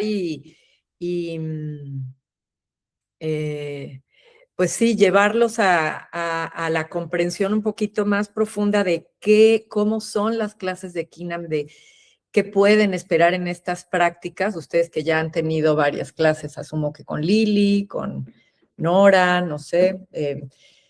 Lo más importante es justamente lo que dice Delia, que para nosotros el respetar el movimiento de cada quien, respetar el proceso de cada quien es lo más valioso, porque yo no puedo jamás saber lo que tú estás sintiendo y lo que estás experimentando en tu cuerpo. Aunque tenga yo años de experiencia, puedo tener una idea, ¿no? Y por lo general lo tenemos, Delia y yo podemos ver desde fuera lo que puede estar sucediendo, pero lo que queremos es que ustedes acaben escuchando justamente y descifrando qué es lo que su propio cuerpo está requiriendo. Al principio quizás requieran esta ayuda externa, ¿no? Para eso está el profesor, para ir preguntando, ¿estás sintiendo esto? ¿Cómo sientes esto otro? ¿Cómo es para ti esta respiración? Pero más que imponerse como profesor, lo que queremos como acompañantes de movimiento, que eso es lo que somos, es regresarles la responsabilidad y que ustedes acaben habitando el cuerpo, habitando este primer vehículo para poder entrar en los demás vehículos. Es la práctica de Kinam, en verdad es sumamente poderosa y la vamos descubriendo tanto Delia como yo, como todos los alumnos que se han certificado, porque cada quien va descubriendo cosas nuevas en su dar clases, en su propia forma de enseñar. Y seguimos creciendo como instituto al mismo tiempo. Entonces, sí, yo a lo que los invito es a entrar en la experiencia del cuerpo, escuchar la sabiduría que tiene su cuerpo. A veces nos lleva un poco de tiempo. Es muy fácil decir, sí, escucha tu cuerpo. A ver, pero ¿qué es escuchar el cuerpo? ¿A qué te refieres? ¿Cómo se hace? ¿Cómo le hago? ¿No? Entonces es ayudar a visualizar internamente qué está sucediendo en mi cuerpo. Las visualizaciones en Kinam son importantísimas, es parte del método. Las analogías que damos nos ayudan mucho a que ustedes puedan ir haciendo esas conexiones de, este movimiento se siente así, como una ola de mar, ok, o voy a utilizar este movimiento como si fueran las alas de una mariposa, ok, voy a sentir cómo es eso. Es una mezcla entre poesía, danza y mucha información teórica específica, ¿no? Además de que hay que meter la filosofía. Entonces, sí, el profesor de Kinamilili lo debe de saber perfecto. Es complejo armar una clase porque tienes que entrarle al alumno por absolutamente todas las entradas, la visual, la física, kinestésica, mental, emocional. Entonces, hay que entrarle al alumno por todas estas partes para que lo puedan acabar de aterrizar y entiendan y tengan esa experiencia y puedan ir haciendo ese caminito para decir, así es como se siente, ok, ahí voy, esto es lo que significa tener una columna neutra, ok, ahí voy, ¿y cómo voy experimentando el día desde ahí? Al ratito nos encontramos caminando en la calle con una columna neutra y mucho más erguidos, y entonces puedo levantar objetos por encima de la cabeza y subir la maleta cuando me voy a un avión o subir cosas, y son cosas tan prácticas, pero al mismo tiempo tan profundas que parece, es increíble el viaje, uno va descubriendo la profundidad del movimiento de maneras filosóficas, es así como yo lo puedes encontrar la filosofía en un simple movimiento. Entonces, eso es lo que hemos tratado de hacer Delia y yo. La práctica ha evolucionado porque desde la primera generación que le tocó a Lili a la sexta que ya llevamos, también nosotros hemos crecido mucho como profesoras. Hemos aprendido muchísimo de los alumnos que han salido, ¿no? También de la certificación, porque tenemos esa apertura y esa humildad para también seguir creciendo, y lo que los demás van descubriendo, pues también nosotros experimentarlo y ponerlo en práctica con los alumnos nuevos. Entonces, es como una bola de nieve que cada vez se va haciendo más grande y se va ampliando la información, vamos experimentando más, vamos estudiando más, vamos implementando y creciendo la práctica, ¿no? Listo. Muchas gracias, Ale, por tu compartir. No quería que se terminara el tiempo sin que hablemos un poquito también de las técnicas nahuálicas, que eso es algo que realmente caracteriza la práctica de Kinam. Bueno, dos cosas. Una ya la nombraron, que una es la intención, el intento. Todas las posturas vienen con un intento, con una intención, que también tiene que ver hacia dónde dirigimos nuestra energía. Cuando nosotros ponemos nuestra atención en un punto, en un foco, hay una dirección de nuestra energía, entonces ese foco crece. Y las intenciones de las posturas nos sirven justamente porque a veces estamos en una práctica y estamos pensando que voy a comer más tarde, ahí tengo ganas de ir al baño, me pica la espalda, me pica el brazo y así. En cambio, cuando le ponemos una intención, dirigimos la atención y la energía a la postura y a nuestro cuerpo. Y en ese retorno de atención encontramos nuestra propia sabiduría. Y eso caracteriza mucho la práctica de Kinam. A mí fue de las cosas que más me impactó cuando lo probé por primera vez, el cómo hay un retorno de conciencia constante al cuerpo, pero también a la mente, que nos mantengamos en el aquí y en el ahora, en el Nikanash, ¿no? en este momento presente. Y luego, cosas que caracteriza la práctica son las técnicas nahuálicas, que son técnicas para desarrollar la percepción. Y eso me gustaría de nuevo también pasarles la palabra a cualquiera de los tres, a Ale, me gustaría que hable, Miguel, Delia, sobre cómo también fue poder meter dentro de la práctica el desarrollo de estas técnicas, que por ejemplo, bueno, las voy a nombrar, son la meditación, la recapitulación, el acecho, el ensueño, y son formas de poder desarrollar diferentes estados de percepción, poder empezar también a pulir la forma en la que vemos, porque eso también es lo que construye nuestra realidad, porque al fin y al cabo nuestra realidad es la forma en la que nosotros la percibimos, y si cambia la forma de percibir, cambia nuestra realidad, y es ahí donde empieza esta relación dialéctica de cómo lo manejo, en cómo percibo mi realidad con el conjunto. Así es. Cómo sucede cuando estamos en grupo. Entonces, bueno, ahí les paso la palabra de nuevo para no hablar tanto, a ver qué tal. Me encanta esta palabra porque justamente hace un par de semanas he estado hablando con los alumnos sobre qué es percibir, ¿no? Suena como voy a percibir y percibe, y es una palabra tan, ¿no? Que está ahí flotando, pero ¿cómo percibo. ¿Qué es la percepción? Entonces, la percepción es cómo la información que está afuera, cómo entra a mi intelecto, qué significado le doy a aquello que estoy viendo, que estoy escuchando, que estoy sintiendo, que estoy pensando, cómo lo traduce mi cabeza y qué significado le da, ¿no? Entonces, cuando yo logro percibir desde cierto lugar, o vamos a poner así, yo estoy recibiendo una información, ¿no? Algo muy sencillo. Me caigo y me raspé, y para mí el rasparme es terrible. ¿Por qué? Porque desde chico tuve una experiencia que me llevó a tener un trauma de que me raspé la rodilla, ¿no? Estoy siendo muy exagerada. Entonces, mi sistema nervioso va a reaccionar de cierta forma, mi cabeza va a identificar y a etiquetar esta experiencia de cierta manera, y desde ahí la voy a traducir y desde ahí voy a vivir. Desde cuando yo me caiga y me raspe, esto es terrible porque me pasó, ¿me entiendes? Entonces, con cada experiencia que tengamos, vamos a traducir esa experiencia desde una emoción, le vamos a poner, primero vamos a sentir algo, después le vamos a poner una etiqueta, y a partir de ahí la mente va a generar una historia. Entonces, ese es nuestra percibir. Desde ahí me estoy parando y estoy viendo el mundo desde ese lugar. Y la experiencia específica la voy a describir y a experimentar físicamente desde ese lugar. Entonces, ¿cómo podemos ir ampliando la experiencia para movernos del lugar e ir teniendo distintas formas de sentir, de entender y de vivir en el cuerpo esa experiencia? A eso se refiere ampliar la percepción.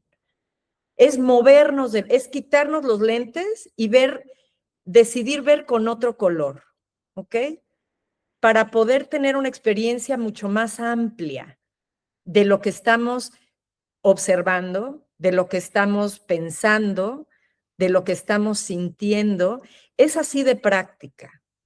Y en la práctica de Kinam, lo que hacemos es que tenemos la oportunidad en cada momento de percibir de diferente forma. Si necesitamos percibir el cuerpo, entrar en el vehículo físico, es cómo puedo, como decía Delia, justamente, volver a entrar en una experiencia distinta de lo que, quitarme esa falsa creencia, y cómo puedo entrar en una experiencia distinta de yo no puedo, no tengo flexibilidad, no llego hasta los pies. O sea, es quitarse el juicio para entrar en una experiencia desde lo nuevo y desde la curiosidad. Y desde ahí nos vamos a ir yendo a cada vehículo, observando, acechando los pensamientos en todo momento.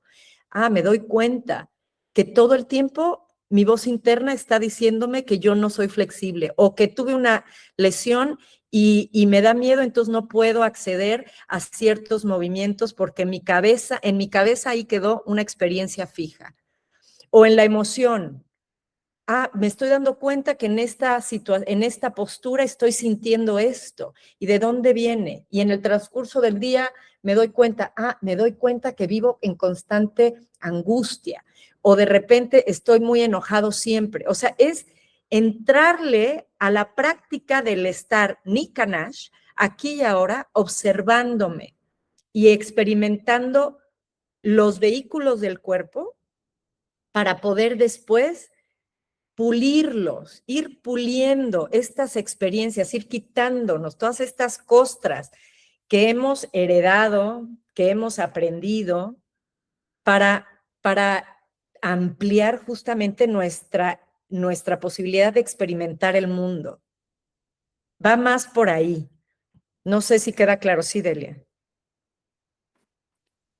Yo quería añadir que precisamente es ese mismo mapa del que yo estaba hablando, porque como hablamos desde el principio, es que tengo a mi hijo por aquí, pero bueno, si suena un poco, está el micrófono abierto, el esquiname desde antes de nacer. Nada está separado, ¿sí? Nada, absolutamente nada. Entonces, para llegar a las técnicas nahuálicas, tenemos todas estas entradas. Y el hecho de colocar mi rodilla, por ejemplo, que sobrepase el segundo dedo del pie, cuando siempre en cada práctica, incluidas las prácticas de yoga, pilates, otras técnicas, te han puesto esa rigidez ahí porque un día tuviste una inflamación en el menisco, tuviste una rotura del ligamento y te dijeron, no, para estabilizar hay que tener la rodilla exactamente alineada con el primer y segundo dedo del pie. Entonces eso se te quedó ahí. Y tú ya no permites el probar otro rango de movimiento, que el cuerpo tiene miles de rangos de movimientos y de posibilidades infinitas, porque somos geometría sagradas. Y si aplicamos lo que es la biotenseguridad y aplicamos esas fuerzas opuestas que se practica dentro de la práctica de Qinan, somos prácticamente irrompibles, ¿no? Entonces, es como que cuando tú llegas a tener te mueves desde ahí, desde ese lugar, voy a apagar la cámara un segundo, todo te estás permitiendo, lo primero, te permites tú lo primero, el experimentar y empezar a crear otro mapa, porque como bien decía Ale, el cerebro está completamente relacionado con nuestro sistema nervioso, con las emociones y cómo habitamos el cuerpo físico. Entonces, una cosa te va a ir y te va a llevar a la otra continuamente. De un lado vas del vehículo emocional al vehículo físico, al vehículo mental, al vehículo energético, y todo te va a llevar del uno a otro para llegar a lo que sería y alcanzar esta técnica nahuálica, ¿no? Porque muchas veces es muy complejo, aunque hay personas que sí se prestan más fácilmente para eso, llegar desde la técnica nahuálica en sí, sin este paso por estos otros vehículos. No digo que no sea posible, pero puede ser un poco más complejo, ¿no? Diría yo. Compartir algo. Ahorita que Lili propuso el hablar sobre las técnicas nahuálicas, cuando empecé a practicar Qinan, algo que me gustó mucho fue cómo puedo ahorrar mi energía para llegar a la noche. Entonces, la parte de la noche o la parte de dormir para un Qinan es algo muy importante, no es un acto que está desasociado de nuestra práctica. Y a mí algo que me hizo como absorber todavía mejor la práctica fue el estarme acordando de mi momento de ir a dormir. Y cuando logré entrar en una postura previa a dormirme fue cuando experimenté esa sensación de que el cuerpo en realidad descansa, aunque tu mente, tu subconsciente están aún activos en el sueño o en el proceso que vaya cada uno en la parte de dormir. Al despertar es como, en realidad estás muy descansado, tu cuerpo está muy descansado. Y otra cosa que siento que a mí me ha encantado de la práctica Qinan es que no hay como una diferencia entre el día y la noche. Muchas veces, a mí en lo personal, no sé, a ustedes les ha pasado, que en el día estás sintiendo como si todavía estás viviendo la parte del sueño que tuviste y a veces lo puedes incluso aplicar en el día. Entonces, las técnicas nahuálicas son una herramienta para mí muy poderosa para poder llegar a esta parte del ensueño o de ese trabajo cuando estamos dormidos, ¿no? Habitar nuestro subconsciente, nuestro consciente cuando estamos con un cuerpo dormido. Y esa sería pues mi retro al tema de las técnicas nahuálicas. Y yo agrego que a veces en esta mente justamente de la cual hablaba Frank y me parece que también hablaba Miguel, ¿no? Estamos completamente acostumbrados a vivir en una dualidad, ¿no? En dos polos, el día y la noche. Y lo maravilloso del trabajo en la toltequidad es que cuando vives en ese lugar, te das cuenta que no importa si es de día o de noche, de todas formas esta realidad estás soñando también, ¿me entiendes? por aquellos que tengan la presión de, híjole, es que yo no puedo ensoñar, es que cómo le hago, y vete las manos, y es que no puedo. Estamos viviendo en un sueño también, ¿no? Por así decir, ¿no? Y lo que hagamos aquí, el intento que pongamos en este momento, en esta realidad, el intento y el merecimiento que ejerzamos aquí es suficiente también, ¿no? La información que también podemos recibir aquí, si es que no llegamos al ensueño, también es muy poderosa, ¿no? Y lo importante creo que es soltar, o sea, mantener el intento, pero no entrar en la frustración de, chin, no estoy pudiendo ensoñar, chin, entonces ya no soy tolteca, o sea, no va por ahí, ¿ok? La práctica, el intento tiene que ser diario, en todo lo que hacemos, de no perder el tiempo, de poner el corazón, de hablar desde la congruencia, de hacer comunidad, de verme en el otro, de no tomar lo que no es mío. Justamente ahí están todos esos intentos y el empezar a abrir la percepción. Y quizás en un momento vayamos a entrar en el ensueño, pero si no, también aquí estamos soñando y también aquí podemos cambiar nuestra realidad. Y también aquí podemos hacer cosas que quizás pensábamos que era imposible hacer. Si cambiamos la percepción, si abrimos la percepción, si dejamos de ser rígidos en nuestro mirar y estar en el mundo, desde donde me paro y experimento el mundo. Entonces, sí, como dice Nora, es increíble a veces estando ¿no? en la vigilia podemos sentir que estamos justamente en un sueño. Es una cualidad energética, más bien lo que uno va experimentando. Entonces, ahí vamos todos en el intento. Hay gente que lo puede hacer súper fácil, hay gente que le cuesta más trabajo, pero no importa.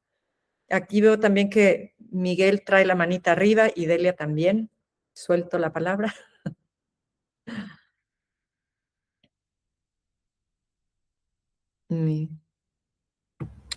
Gracias.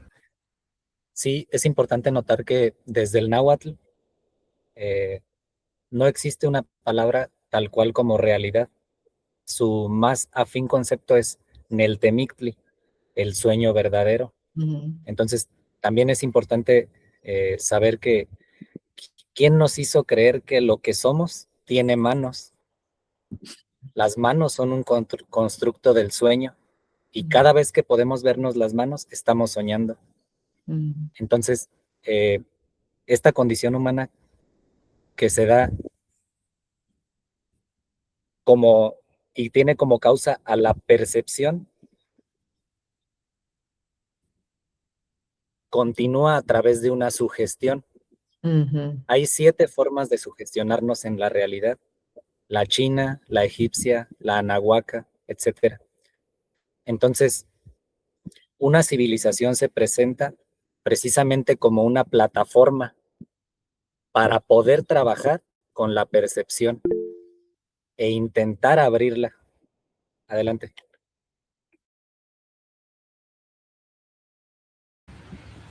Muchas gracias, Miguel, que justo ahora lo nombraste de estas 7 formas de sugestionarnos. A través de las técnicas nahuálicas, bueno, desde el estudio de la práctica del TINAM, también nos estamos dando cuenta de cómo realmente existen justamente en otras grandes culturas, y las tomamos y las hacemos y las practicamos, y sin embargo no existe el conocimiento de que eso acá también se hacía, como por ejemplo, hablando de esto, de esa conciencia de la limpieza de nuestro vehículo energético antes de irnos a dormir, como que es lo que podemos hacer en la recapitulación, por ejemplo, cuando hacemos la respiración de barrido, la respiración cuecuepa. Desde el budismo ya se hablaba de eso también hace un montón de miles de años, de limpiar nuestros canales primordiales de energía para que justamente el sueño no sea un espacio solamente de caos y conflicto donde la mente reordena, sino que sea un espacio de amplificación energética y de disponibilidad energética para conectados amplificados de la percepción y de la conciencia. Y entonces también a través del estudio de la práctica de TINAM podemos hacer estos paralelismos y entender que es a lo largo de todo el mundo, porque todos percibimos, ¿no? Entonces todos podemos explorar esa forma de percibir. y tomar desde tantos puntos de afuera y abandonar justamente esta región y esta sugestión anahuaca, se me hace como justamente una pérdida de valor, y justamente por eso es que queremos que se conozcan, que acá también están esas técnicas, pero que no es algo ajeno, que no es un invento de esta región y que en otro lado no se hace, sino que realmente existe a lo largo de todo el mundo. Así que gracias también por traerlo eso y recordar que también es una civilización madre, ¿no? Así es. Y bueno, ahí nuevamente se presenta el concepto de Sencagua, tendencia a la unidad, que va más allá de una civilización, que es una tendencia única de una sola familia humana. Muchas gracias. Gracias por toda la ponencia, por todo el tiempo invertido aquí. ¿Quieren hacer una pregunta a algunos antes de cerrar? Sí, por allá algo. Sí, la única pregunta es si el INAM es parte del Camino Rojo y cómo se vincula con otras prácticas como la danza del sol, de la luna, los temazcales, sí.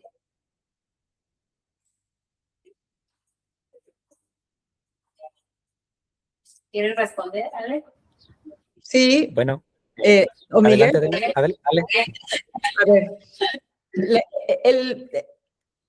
el trabajo del guerrero, ¿no? Este trabajo de llegar a ser un guerrero del Camino Rojo es lo que yo tengo, ¿no? Entendido, y por favor, porque tampoco soy experta ¿no? Estamos todos aprendiendo, pero sí es un camino en donde Kina me está de alguna forma ayudándonos a llegar a este lugar de desarrollar nuestro máximo potencial, ¿no? Y se marca como este camino rojo del guerrero. Sin embargo, creo que hay características específicas de la mexicanidad, ¿no? Que son distintas a las de Kina. Vienen siendo en un inicio, ¿no? Surgen de lo mismo, pero después tienen características distintas. Pero el camino rojo del guerrero es este camino justamente del merecimiento, ¿no? De entrar en este camino de trabajo personal, para desarrollar nuestro máximo potencial. Eso es lo que yo puedo comentar, ¿no? De acuerdo a lo que yo he experimentado y lo que sé. Porfa, Miguel, Lili, adelante. Gracias. Yo quiero recordar en este momento que la autoridad es el calendario, es decir, porque el conocimiento tenemos la suerte de que esté cifrado ahí. Entonces, bueno, recordar que la palabra pop en maya, que es equivalente a nuestra veintena de Tlaxochimaco, significa estera, trono o calendario. Y el calendario precisamente entonces se presenta como un tejido que en los códices lo vemos de serpientes. Si nosotros reduplicamos coatl como raíz en una palabra náhuatl, alude a las energías. Entonces este entramado de energías está cifrado en el calendario y nos aconseja. Entonces es una excelente oportunidad para coordinarnos a través del servicio que cada tonal da. Es todo, ¿verdad? Bueno, yo, cuando yo empecé mi camino o mi recorrido de mi encuentro conmigo misma, yo empecé con la danza mexica. La danza mexica me abrió puertas como el temazcal, la búsqueda de visión, las danzas del sol, de la luz. Lo que yo siento, a reserva de, bueno, de los expertos en el tema, es que el camino rojo, en realidad, todas esas prácticas que llegamos a hacer, son para forjarnos, ¿no? Como esos guerreros, esas guerreras para forjar nuestro espíritu, nuestro cuerpo, nuestra mente, nuestros sentimientos, emociones. Sin embargo, pienso que no están desvinculadas, son dentro de una misma filosofía de vida, que es la toltequidad. Y recordando que Anáhuac no es solo esta región de Mesoamérica, ¿no? Entonces, cuando yo practicaba, por ejemplo, la búsqueda de visión, se llevaba mucho la manera o la parte del formato del ritual, era como lo hacen los diné del sur de Estados Unidos. Entonces, venían los abuelos, las abuelas, y tienen sus formas y tienen una profundidad muy hermosa. Sin embargo, también creo que ya existe ahí nuestro propio sentido común de cómo estudiamos toda esta filosofía tolteca para saber distinguir cuando hay alguien en un temazcal tratando de imponer una percepción o tratando de imponer una forma de vida, o hablamos de esto, no ser nosotros nuestros propios maestros. Entonces, esa parte es muy sutil, es de mucho responsabilidad el impartir un temazcal, compartirlo o llevar a la gente a un proceso de ayuno para encontrar esa visión, ¿no?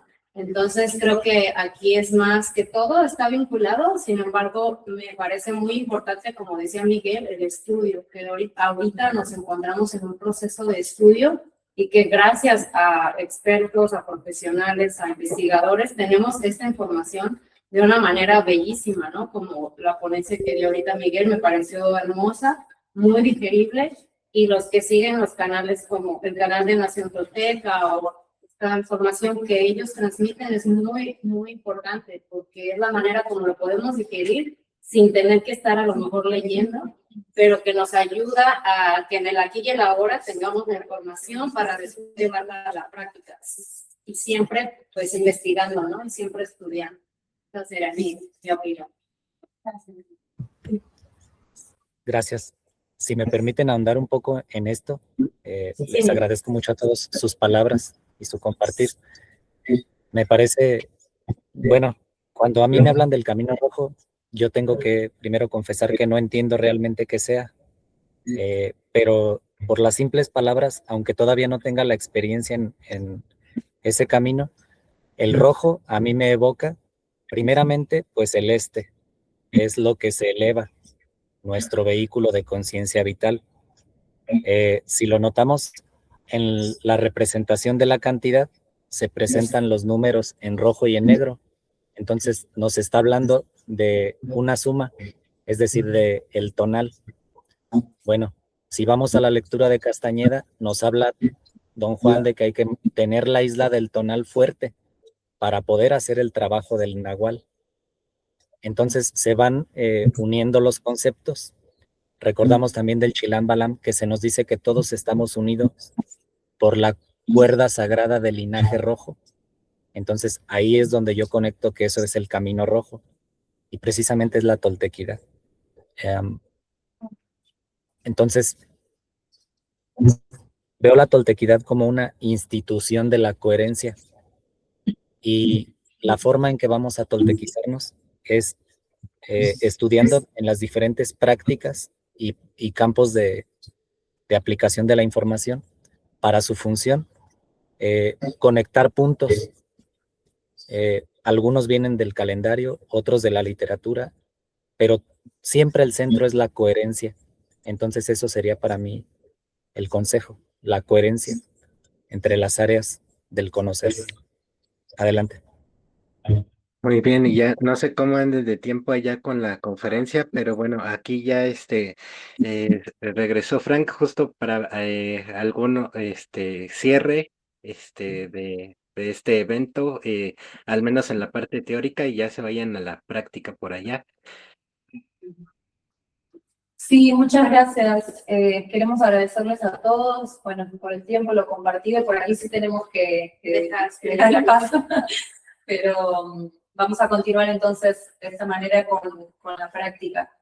Queríamos también, bueno, aprovechar la oportunidad para compartirles a la gente que está acá y a los que nos están viendo que en breve también vamos a hacer un retiro donde vamos a estar experimentando las prácticas de Kinam en los horarios justamente energéticos específicos. Vamos a estar practicando Kinam al amanecer, a la medianoche, al atardecer y en el mediodía para experimentar realmente ahí la energía de cada rumbo, de cada vehículo. Y bueno, queremos hacer la invitación, este retiro lo vamos a hacer a fin de agosto y vamos a aplicar ahí por las redes a través también de los espacios, la información por si alguien quiere atenderlo. Es una gran oportunidad, vamos también a estar explorando técnicas nahuálicas y también un poquito de teoría. Así que bueno, creo que aquí es... No sé si, bueno, alguien quiere... No, muchas gracias a todos. Gracias. Sí, bueno, muchas gracias. Muy bien, saludos a todos por allá. Y Gracias. para cerrar acá la transmisión, no sé si tengan unos minutitos más, Ale, Delia, Miguel y Frank. Sí. Bien, entonces nos despedimos de allá y bueno, nada más vamos a saludar a todos los que han estado acá con nosotros, y también, bueno, a Javier Lugo está también Uriel Escobedo desde Irapuato, a Servitec desde ahí en Hidalgo, Noé Orozco también manda saludos, está acá en la Ciudad de México. También Cuixtlahuacatl, a Federico Quintela, desde Montevideo, Uruguay, Armando Amador, también anda por acá. María Luisa Piñón, nos comenta que ha sido difícil coincidir con la hora de la transmisión. Normalmente iniciamos a las 11, hoy iniciamos a las 2 horas antes, para que lo puedas tener ahí. Sofía Giovanna, ¿qué literatura nos recomiendas para aprender la interpretación de los glifos? Esto,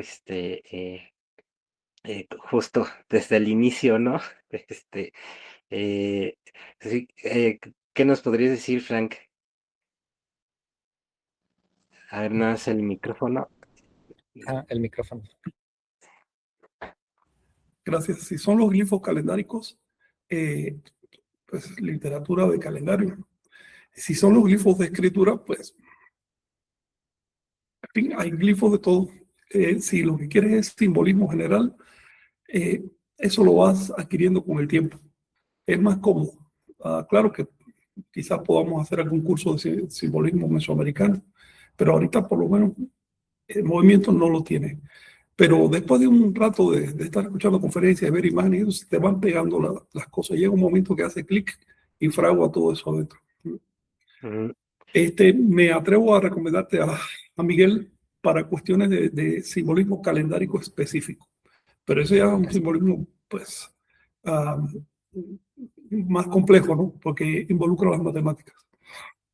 Sí, también saludos a Chalalator de Anáhuac, saludos toltecas desde Granada, Españistán, Jesús Enríquez, Rosas Villa, también desde Ometepec, Puebla, eh, Sofía Giovanna, el taponamiento de nariz en el ser humano entra en crisis al no poder hacerlo. Es entonces cuando valoras el oxígeno. A mis pacientes les pongo a tapar la nariz y es cuando entienden más cosas del cuerpo.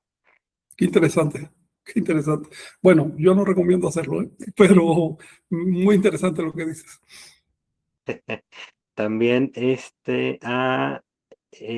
bueno, eh, sigo pasando a Nahui Miquisli, también a Laura Caplunar Ciniega, desde El Cajón, California.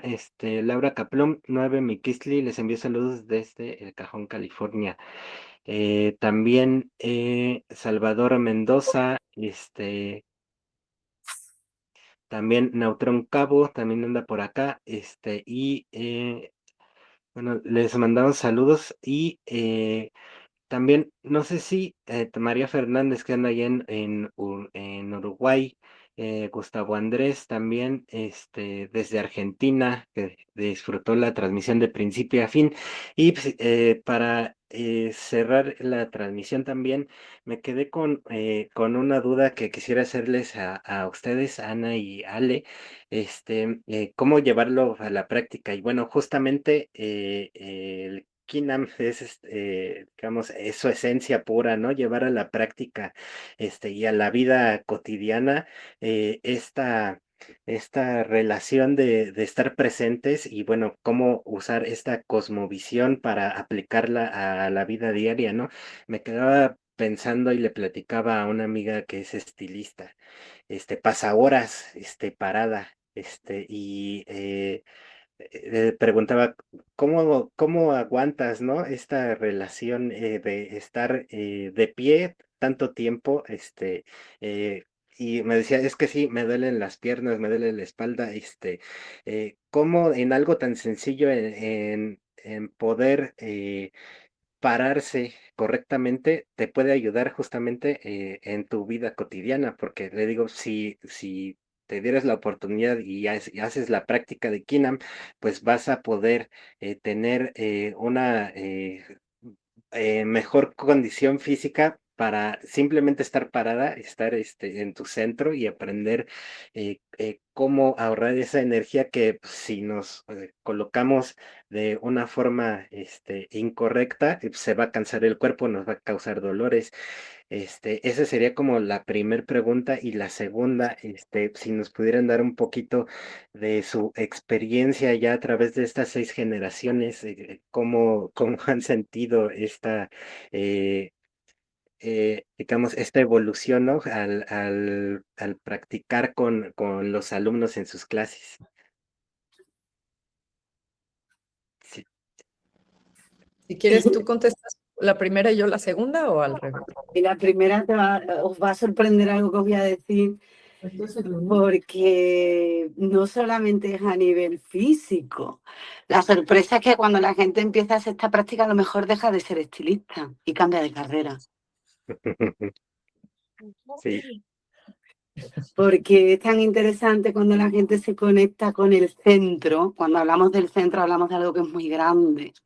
Aunque nos pensamos que es el abdomen, ¿no? Lo simplificamos a una parte anatómica del diafragma, el suelo pélvico, el transverso abdominal, los paravertebrales, sí, pero sabemos todo lo que envuelve esa musculatura, todo lo que a nivel energético, cómo soporta mis órganos, cómo me ayuda a conectarme con el aliento, con la respiración, con toda la información que pasa por la columna. Entonces la persona empieza a, como decíamos, a percibir y empieza a decidir y empieza a discernir y empieza a decir, pues yo no, a lo mejor no necesito trabajar tantas horas. O a lo mejor yo puedo hacer otra cosa, además. A lo mejor me quiero hacer profesora de Kinam. Y cambian de profesión. Es que es muy interesante, ¿no? A nivel físico, claro, pues va a encontrar una mejoría o puede pasar que sea tal el dolor y la molestia que le lleva a tomar esa otra decisión. El tratar de encontrar ese centro. ¿Me explico? No sé si me estoy explicando bien, pero es muy interesante. Sí, porque te abre todo un mundo de, digo, siempre, al practicar Kinam, no conocí este músculo que lo estoy, haciendo. Entonces vemos que hay otra, digamos, aumenta nuestra percepción. Nos damos cuenta que hay partes del cuerpo que no usamos normalmente y al realizar la práctica sí.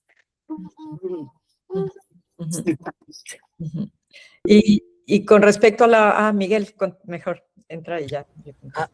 Perdón, faltaba la otra pregunta, después de la otra pregunta. ¿Sí?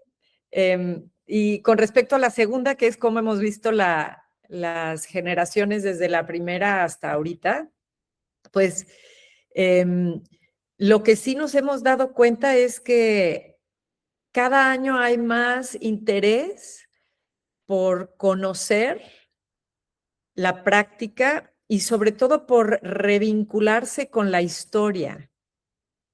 Muchísimos de nuestros alumnos entran por esta parte filosófica buscando muchas respuestas y al llegar a la práctica, pues se topan con que a través de la parte física encuentran estas respuestas filosóficas, ¿no? Más que sentarnos a hablar de toda la filosofía, ¿no? Que es bellísima, pero es amplísima y tanto Delia como yo seguimos aprendiendo y todavía, ¿no? Tenemos muchísimo que leer y mucho que aprender y, ¿no? De aquí de Miguel, de Frank, de ti, de Lili, de todos nuestros alumnos. Pero sí nos hemos dado cuenta que se ha despertado una chispa interna, un hambre por querer conocer más y la información que van recibiendo nos hace mucho sentido. Hay algo energéticamente que se acomoda en el cuerpo. Entonces, cada vez más, y eso sí ha sido muy, muy visual, llegan los alumnos físicamente más dispuestos y más abiertos a entrarle a la práctica, y el cuerpo está teniendo, es increíble, cómo ahora vemos con más rapidez estas adaptaciones físicas en el cuerpo y cambios más inmediatos en la vida de las personas, a través de estar abiertos a recibir esta información, y cómo sí, los cuerpos de los alumnos, ya lo vamos viendo desde el primer módulo, el segundo, el tercero, hay cambios, pero increíbles, de cómo entran y cómo salen. Y no solo físicos, sino perceptualmente. Muy atinado lo que dijo Delia. Hay gente que ha dejado su práctica.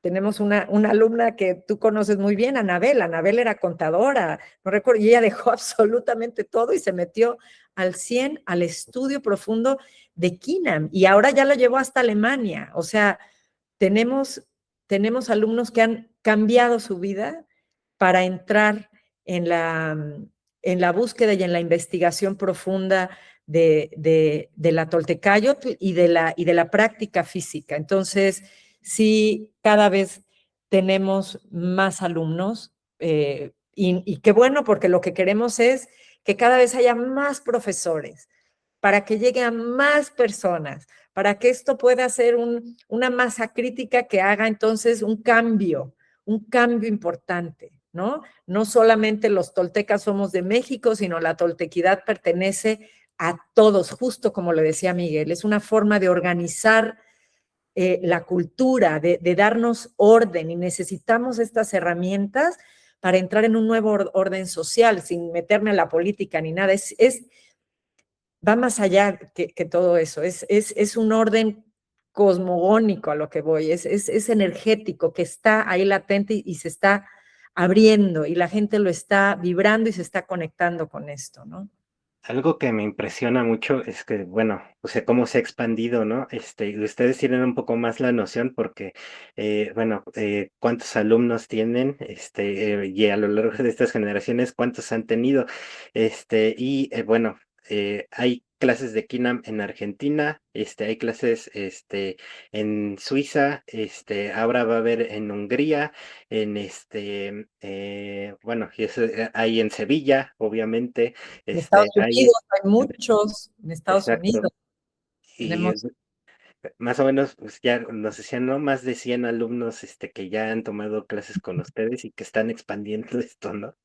Así es. O sea, hemos tenido 100 certificados, de los cuales quisiéramos que los 100 dieran clases. No todo mundo está dando clases, pero bueno, ¿no? Es normal. Hay gente que lo hace para sí misma, para entender mejor la toltequidad, y hay gente pues más dispuesta al servicio y a dar la docencia, que no es fácil. No todo mundo, ¿no? A pesar de que nuestra certificación se enfoca mucho en guiarlos para la docencia, pues no todo mundo, ¿no? Entra en ese lugar, porque pues todos somos diferentes, ¿no? Dar clases no es sencillo. Requiere cierta mano izquierda y requiere ciertas habilidades. Entonces, mientras más alumnos, si hemos tenido 100, por suerte, ya pasaron 100 por nosotros, pues queremos que pasen otros 100 o más para que haya muchos profesores y podamos crecer la comunidad. Bueno, ya han pasado más. 100 eran hasta la anterior. Es cierto, ya 130. 130. Sí. Así que, pues, qué regalo de verdad, Frank, que nos hayas podido dar esta información. Qué regalo. Felicidades a ustedes. Ustedes lo han hecho. Y está tremendo esto. 130 personas. 130 personas. Tú, la Fundación Donde, Eduardo, que nos han, o sea, ustedes han sido el intento, ¿no? Esa chispa para que Delia y yo podamos pasarlo, y después los maravillosos alumnos que tenemos, Lili, Mon, Fabián, híjole, se me van, pero todos los de Guadalajara, que hay un grupo enorme ahí en Guadalajara. Sí, sin olvidar a las psicólogas. Las psicólogas, todas las psicólogas llegando a los módulos educativos de la fundación, entrándole a los niños, a todos los niños. Hay 150 módulos en toda la República, y entrando a la semilla para que hagan esos cambios en sus casas y empieza a tener ya empieza a haber un impacto. Por eso sí creo que esta masa crítica empieza ya a hacerse visible y concreta, definitivamente. Anima todo esto, ¿verdad? Anima todo esto. Pero hay que seguir, tampoco hay que dormirse. No. Hay que seguirle, que queda mucho. Como dicen, como hilo de media, uno ya se va como hilo de media. Pues sí. Exacto. Y bueno, pues no sé si tengan algún otro comentario. Y ahí por ahí, Miguel, ibas a platicarnos. Sí, gracias.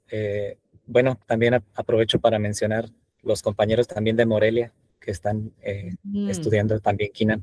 Sí. Saludos a todos los Kinams. Sí, quería hacerles una pregunta, compañeros, compañeras. Es la siguiente. De la misma manera que se divide la retícula celeste en 400 rombos, ¿se dividirá el cuerpo externo y el interior humano? Es decir, porque me sonó que el Kinam es como un filtro para precisamente limpiar, y la información después de ese filtro se asimila mejor, independientemente de cuál cuerpo estemos hablando. Gracias. Oye, permíteme una observación al respecto. El sistema cosmológico completo tiene 8000 teteos, se llaman así, inteteos, vulgarmente traducido como dioses, que son en realidad poderes. Y no hablo de espíritus sobrenaturales, sino de poderes. Y por supuesto que está claro que la cosmogonía, ese octaedro, es la imagen del ser humano. Eso está claro, porque estamos presos en una burbuja perceptual. Así que el universo lo vamos a ver de nuestro modo, a nuestra manera. En realidad, parece que pensaban que hay, que tenemos órdenes, un orden vigesimal, un orden cuatricentenal y el orden octimillar, que era multiplicado por 20. Que para ellos, bueno, para nosotros decir 8000 es con el 8, pero para ellos con el 1, Sesiquipili. Y 400 era también con el 1, Sensontli. Yo pienso que todo esto es simbólico. No me atrevo a pensar que haya una base fisiológica, todo eso, o psicológica. De todas maneras, lo que tú estás diciendo abre una puerta de investigación a ver qué tanto. Porque sí está claro que los 20 signos los asociaban con órganos y funciones del cuerpo. Eso es clarísimo. Con lo cual no estoy diciendo que acotaran las funciones en esos signos. Es simplemente una simbolización. ¿Ves? Yo diría que si acaso hay alguna relación, no se debe amarrar al simbolismo, sino al revés. Tener en cuenta que finalmente la cultura siempre intenta describir, pero la realidad excede cualquier cosa. Disculpa que me haya metido en esa pregunta tan directa para la profesora, pero va más allá de 400 más. Tú lo sabes. En cuanto involucras tiempo, el 4 se te sube de orden. Te transforma ya en espacio-tiempo y es 8000. Está muy interesante lo que como lo plantea Frank, porque a mí me llega desde ese mismo lugar, ¿no? Desde que no nos quedemos atados a eso, sino que realmente es una manera del ser humano también podría ser de darle una explicación a todo esto. Es que a mí me llega más por ahí. Es una caricatura. Sí, es como cuando un niño hace una persona con un palito, una cabecita y demás. Tú sabes lo que quiere decir, pero eso no acota al ser humano. No obstante, la caricatura sí te puede aludir a algo. Completamente.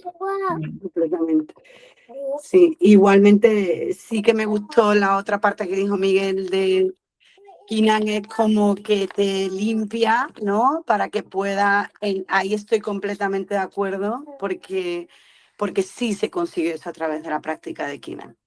Sí, lo hemos visto y yo lo siento también y eso pues sí, me hace mucho sentido. Hay algo que les quiero plantear a ustedes, a ti, Delia y Alejandra, pero quizás en privado, ¿no? Son consultas más bien. Porque, a ver, por ahí escribí algo, es una investigación sobre la asociación de los 20 signos nomás, sin meterme nada más, con órganos y funciones. Y esto quizás se pueda desarrollar. Yo no me atrevo a hablar más de la cuenta, ¿no? Pero ustedes sí podrían hablar de de cómo funciona el cuerpo en la práctica, desde la óptica de un pueblo antiguo, que no estaba viendo lo que vemos hoy de medicina o de anatomía, sino estaba viéndolo de otro modo, ¿no? Pero finalmente así es como surgen los sistemas. Y eso me recuerda que en la India también, si mal no me acuerdo, asociaban los signos, creo que los signos astrológicos de ellos al cuerpo humano. Hay toda una... Sí. Si hay tanto humo, debe haber algo de fuego detrás. Sí, como yo lo entiendo es en esta, digo, tampoco lo quiero minimizar y simplificar, pero es como es afuera, es adentro, ¿no? Entonces Sí. hay esta fractalidad hacia afuera, pero Sí. también sí hay una correlación, bueno, no puedo decir que sí al 100% porque no lo he estudiado, pero mientras más vamos adentrándonos, sí veo que se cumple la ley. Sí hay una correlación. Y también depende de la percepción desde donde lo mires. Sí, claro. Como que tiene Claro. tanta forma que de alguna manera se puede acomodar desde esa percepción, porque hay un orden, porque viene de una verdad, por así decir, ¿no? Sí. De una verdad y de una matemática y de un orden. Entonces, De una experiencia. de una Una experiencia. experiencia Entonces, social también. y digo, sin Algo. tener como dicen, los pelos de la burra en la mano, pero sí puedo pensar que podemos llegar a ese lugar y llegarlo a explicar desde este lugar también. Creo que aquí tenemos dos elementos que no se debe perder en cuenta y les pido a ustedes que estén atentas a eso, porque ustedes tienen los elementos para poder verificar en un momento, ¿no? Por un lado, el hecho de que estamos en una burbuja subjetiva de percepción y luego no vamos a ver nada más allá de esa burbuja. El universo somos nosotros. Ese es el punto, Fran, también, porque Sí. tú dices, ellos no, desde ese pueblo que a lo mejor no veía lo que nosotros ahora podemos ver, o podemos al revés. para mí es lo contrario, no te entendió, porque para mí ellos tenían mucha más capacidad de percibir que nosotros ahora. Claro. O Por lo menos en psicología. Sí. A nivel de intercepción y de percepción, desde todos los receptores estaban muchísimo más conectados. Nosotros ahora estamos con la pantalla que es todas las cosas que nos ponemos en los productos químicos, todo lo que tenemos alrededor nuestra, Y la contracultural, que se obvian. Exacto. Entonces, para mí ellos tenían al revés, desde esa simplicidad y todas esas palabras hermosas, se llega a lo que nosotros ahora le damos unos nombres súper complejos, que a mí es lo que me enamora de la toltequidad, ¿no? Que como es adentro, es afuera. Sí, ese es un pilar. Dice muchas cosas que ahora se dicen con palabras muy complejas, pero es así. Y yo para agregar aquí, para mí una de las pruebas fehacientes de esto es el lenguaje. La forma en cómo ellos creaban este lenguaje, esta forma de hablar, que era, bueno, aglutinante, pero también tenían conceptos muchísimo más, no sé ni cómo ponerlo. Era un metalenguaje, sí. Exacto, era un metalenguaje que vivían para eso. Comprender el mundo, nosotros no tenemos la capacidad de verlo como lo veían. Su forma de concebir el lenguaje era completamente distinto al nuestro. Entonces, no sé, yo ni siquiera sé si ellos veían lo que nosotros vemos. Porque nuestra mente está tan eso que tú dices es el cuidado que hay que tener. Porque luego vas con una herramienta que es la cultura occidental, que es mucho más, ¿cómo decir? No es tan metafórica. No, pero eso... Y puedes perder la información tranquilamente. Pero como el lenguaje construye la forma de percibir y la forma de construir los conceptos mentales, tú te imaginas cómo veían los colores, las formas, lo que sí veían de lo que nosotros no vemos, lo sutil, o sea, hay tanto que nosotros hemos... olvidar la práctica chamánica, que era lo cotidiano, por lo menos para ciertos sectores de la población, y eso definitivamente estimula los sentidos y la mente. Exactamente. Entonces, yo creo que estamos así, mira, estamos viendo por un agujerito tan pequeño lo que ellos experimentaban. Es Es fuerte. Es imposible A ver, poder. esta cuestión de Miguel me ha dejado estupefacto. Sí, Sí, el y asunto de, porque A mí abre todo un también. más fuerte, tú dices, oye, pero ¿cuándo vamos a descansar de esto? ¿No? Pero qué bueno. Sí, sí, sí, y totalmente. un ejemplo de lo que mencionan ahora es pues, precisamente el difracismo, ¿no? Intlili-tlapali, que ya aparece en cuevas totalmente claro asociado al venado en sus colores, entonces parece ser que el color fungía como escritura. Es símbolo, es símbolo. Sí, Y exacto. puede haber, Miguel, y no sabemos qué tanto le asignaban al sonido. Uf. Te puedes imaginar, ¿no? Sí. Porque estamos hablando de una cultura completa. No dejaban nada, desperdiciaban. Aquí No. todo tenía valor comunicativo. A ver, este es un mundo de cosas. Yo me tengo que ir ya, compañeros, pero Incluso, Fran, yo te quería comentar antes cuando estábamos hablando de la respiración y del aliento, que algo que nos falta mucho en las prácticas es hacer sonidos a través de la respiración, porque depende del sonido que emitimos cuando respiramos, conectamos diferente con el trabajo a nivel incluso fisiológico y funcional de la respiración. Entonces, por eso que hay tantas cosas que experimentar, tantas cosas en las que nos tenemos que adentrar y que Ale y yo estamos en la misma página y que queremos ir metiéndole más a la certificación, porque es muy complejo una sociedad en la que no respiramos ni a total capacidad, que no sabemos ni que tenemos los pulmones aquí, debajo de las clavículas, que respiramos solo aquí, que no tenemos esa capacidad de respirar, enseñar a respirar.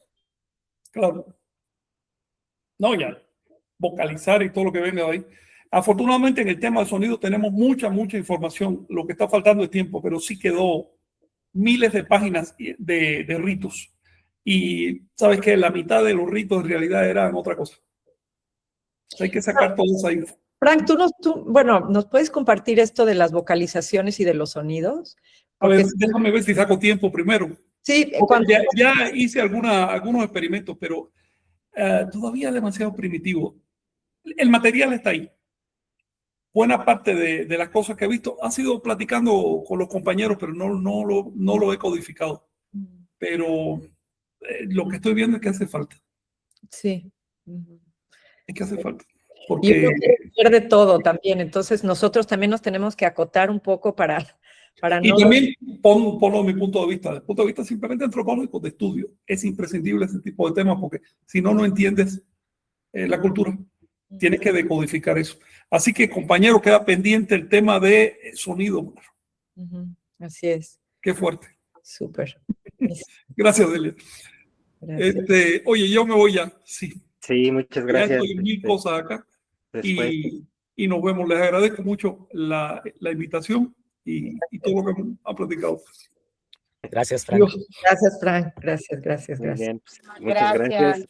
Dejamos para Un después placer. poder tratar, profundizar un poco más, y bueno, gracias por todo lo que hacen, ¿no? Y bueno, pues saludos, buen fin de semana, buena tarde allá en España, buen día por acá, y pues, muchas gracias por estar con nosotros.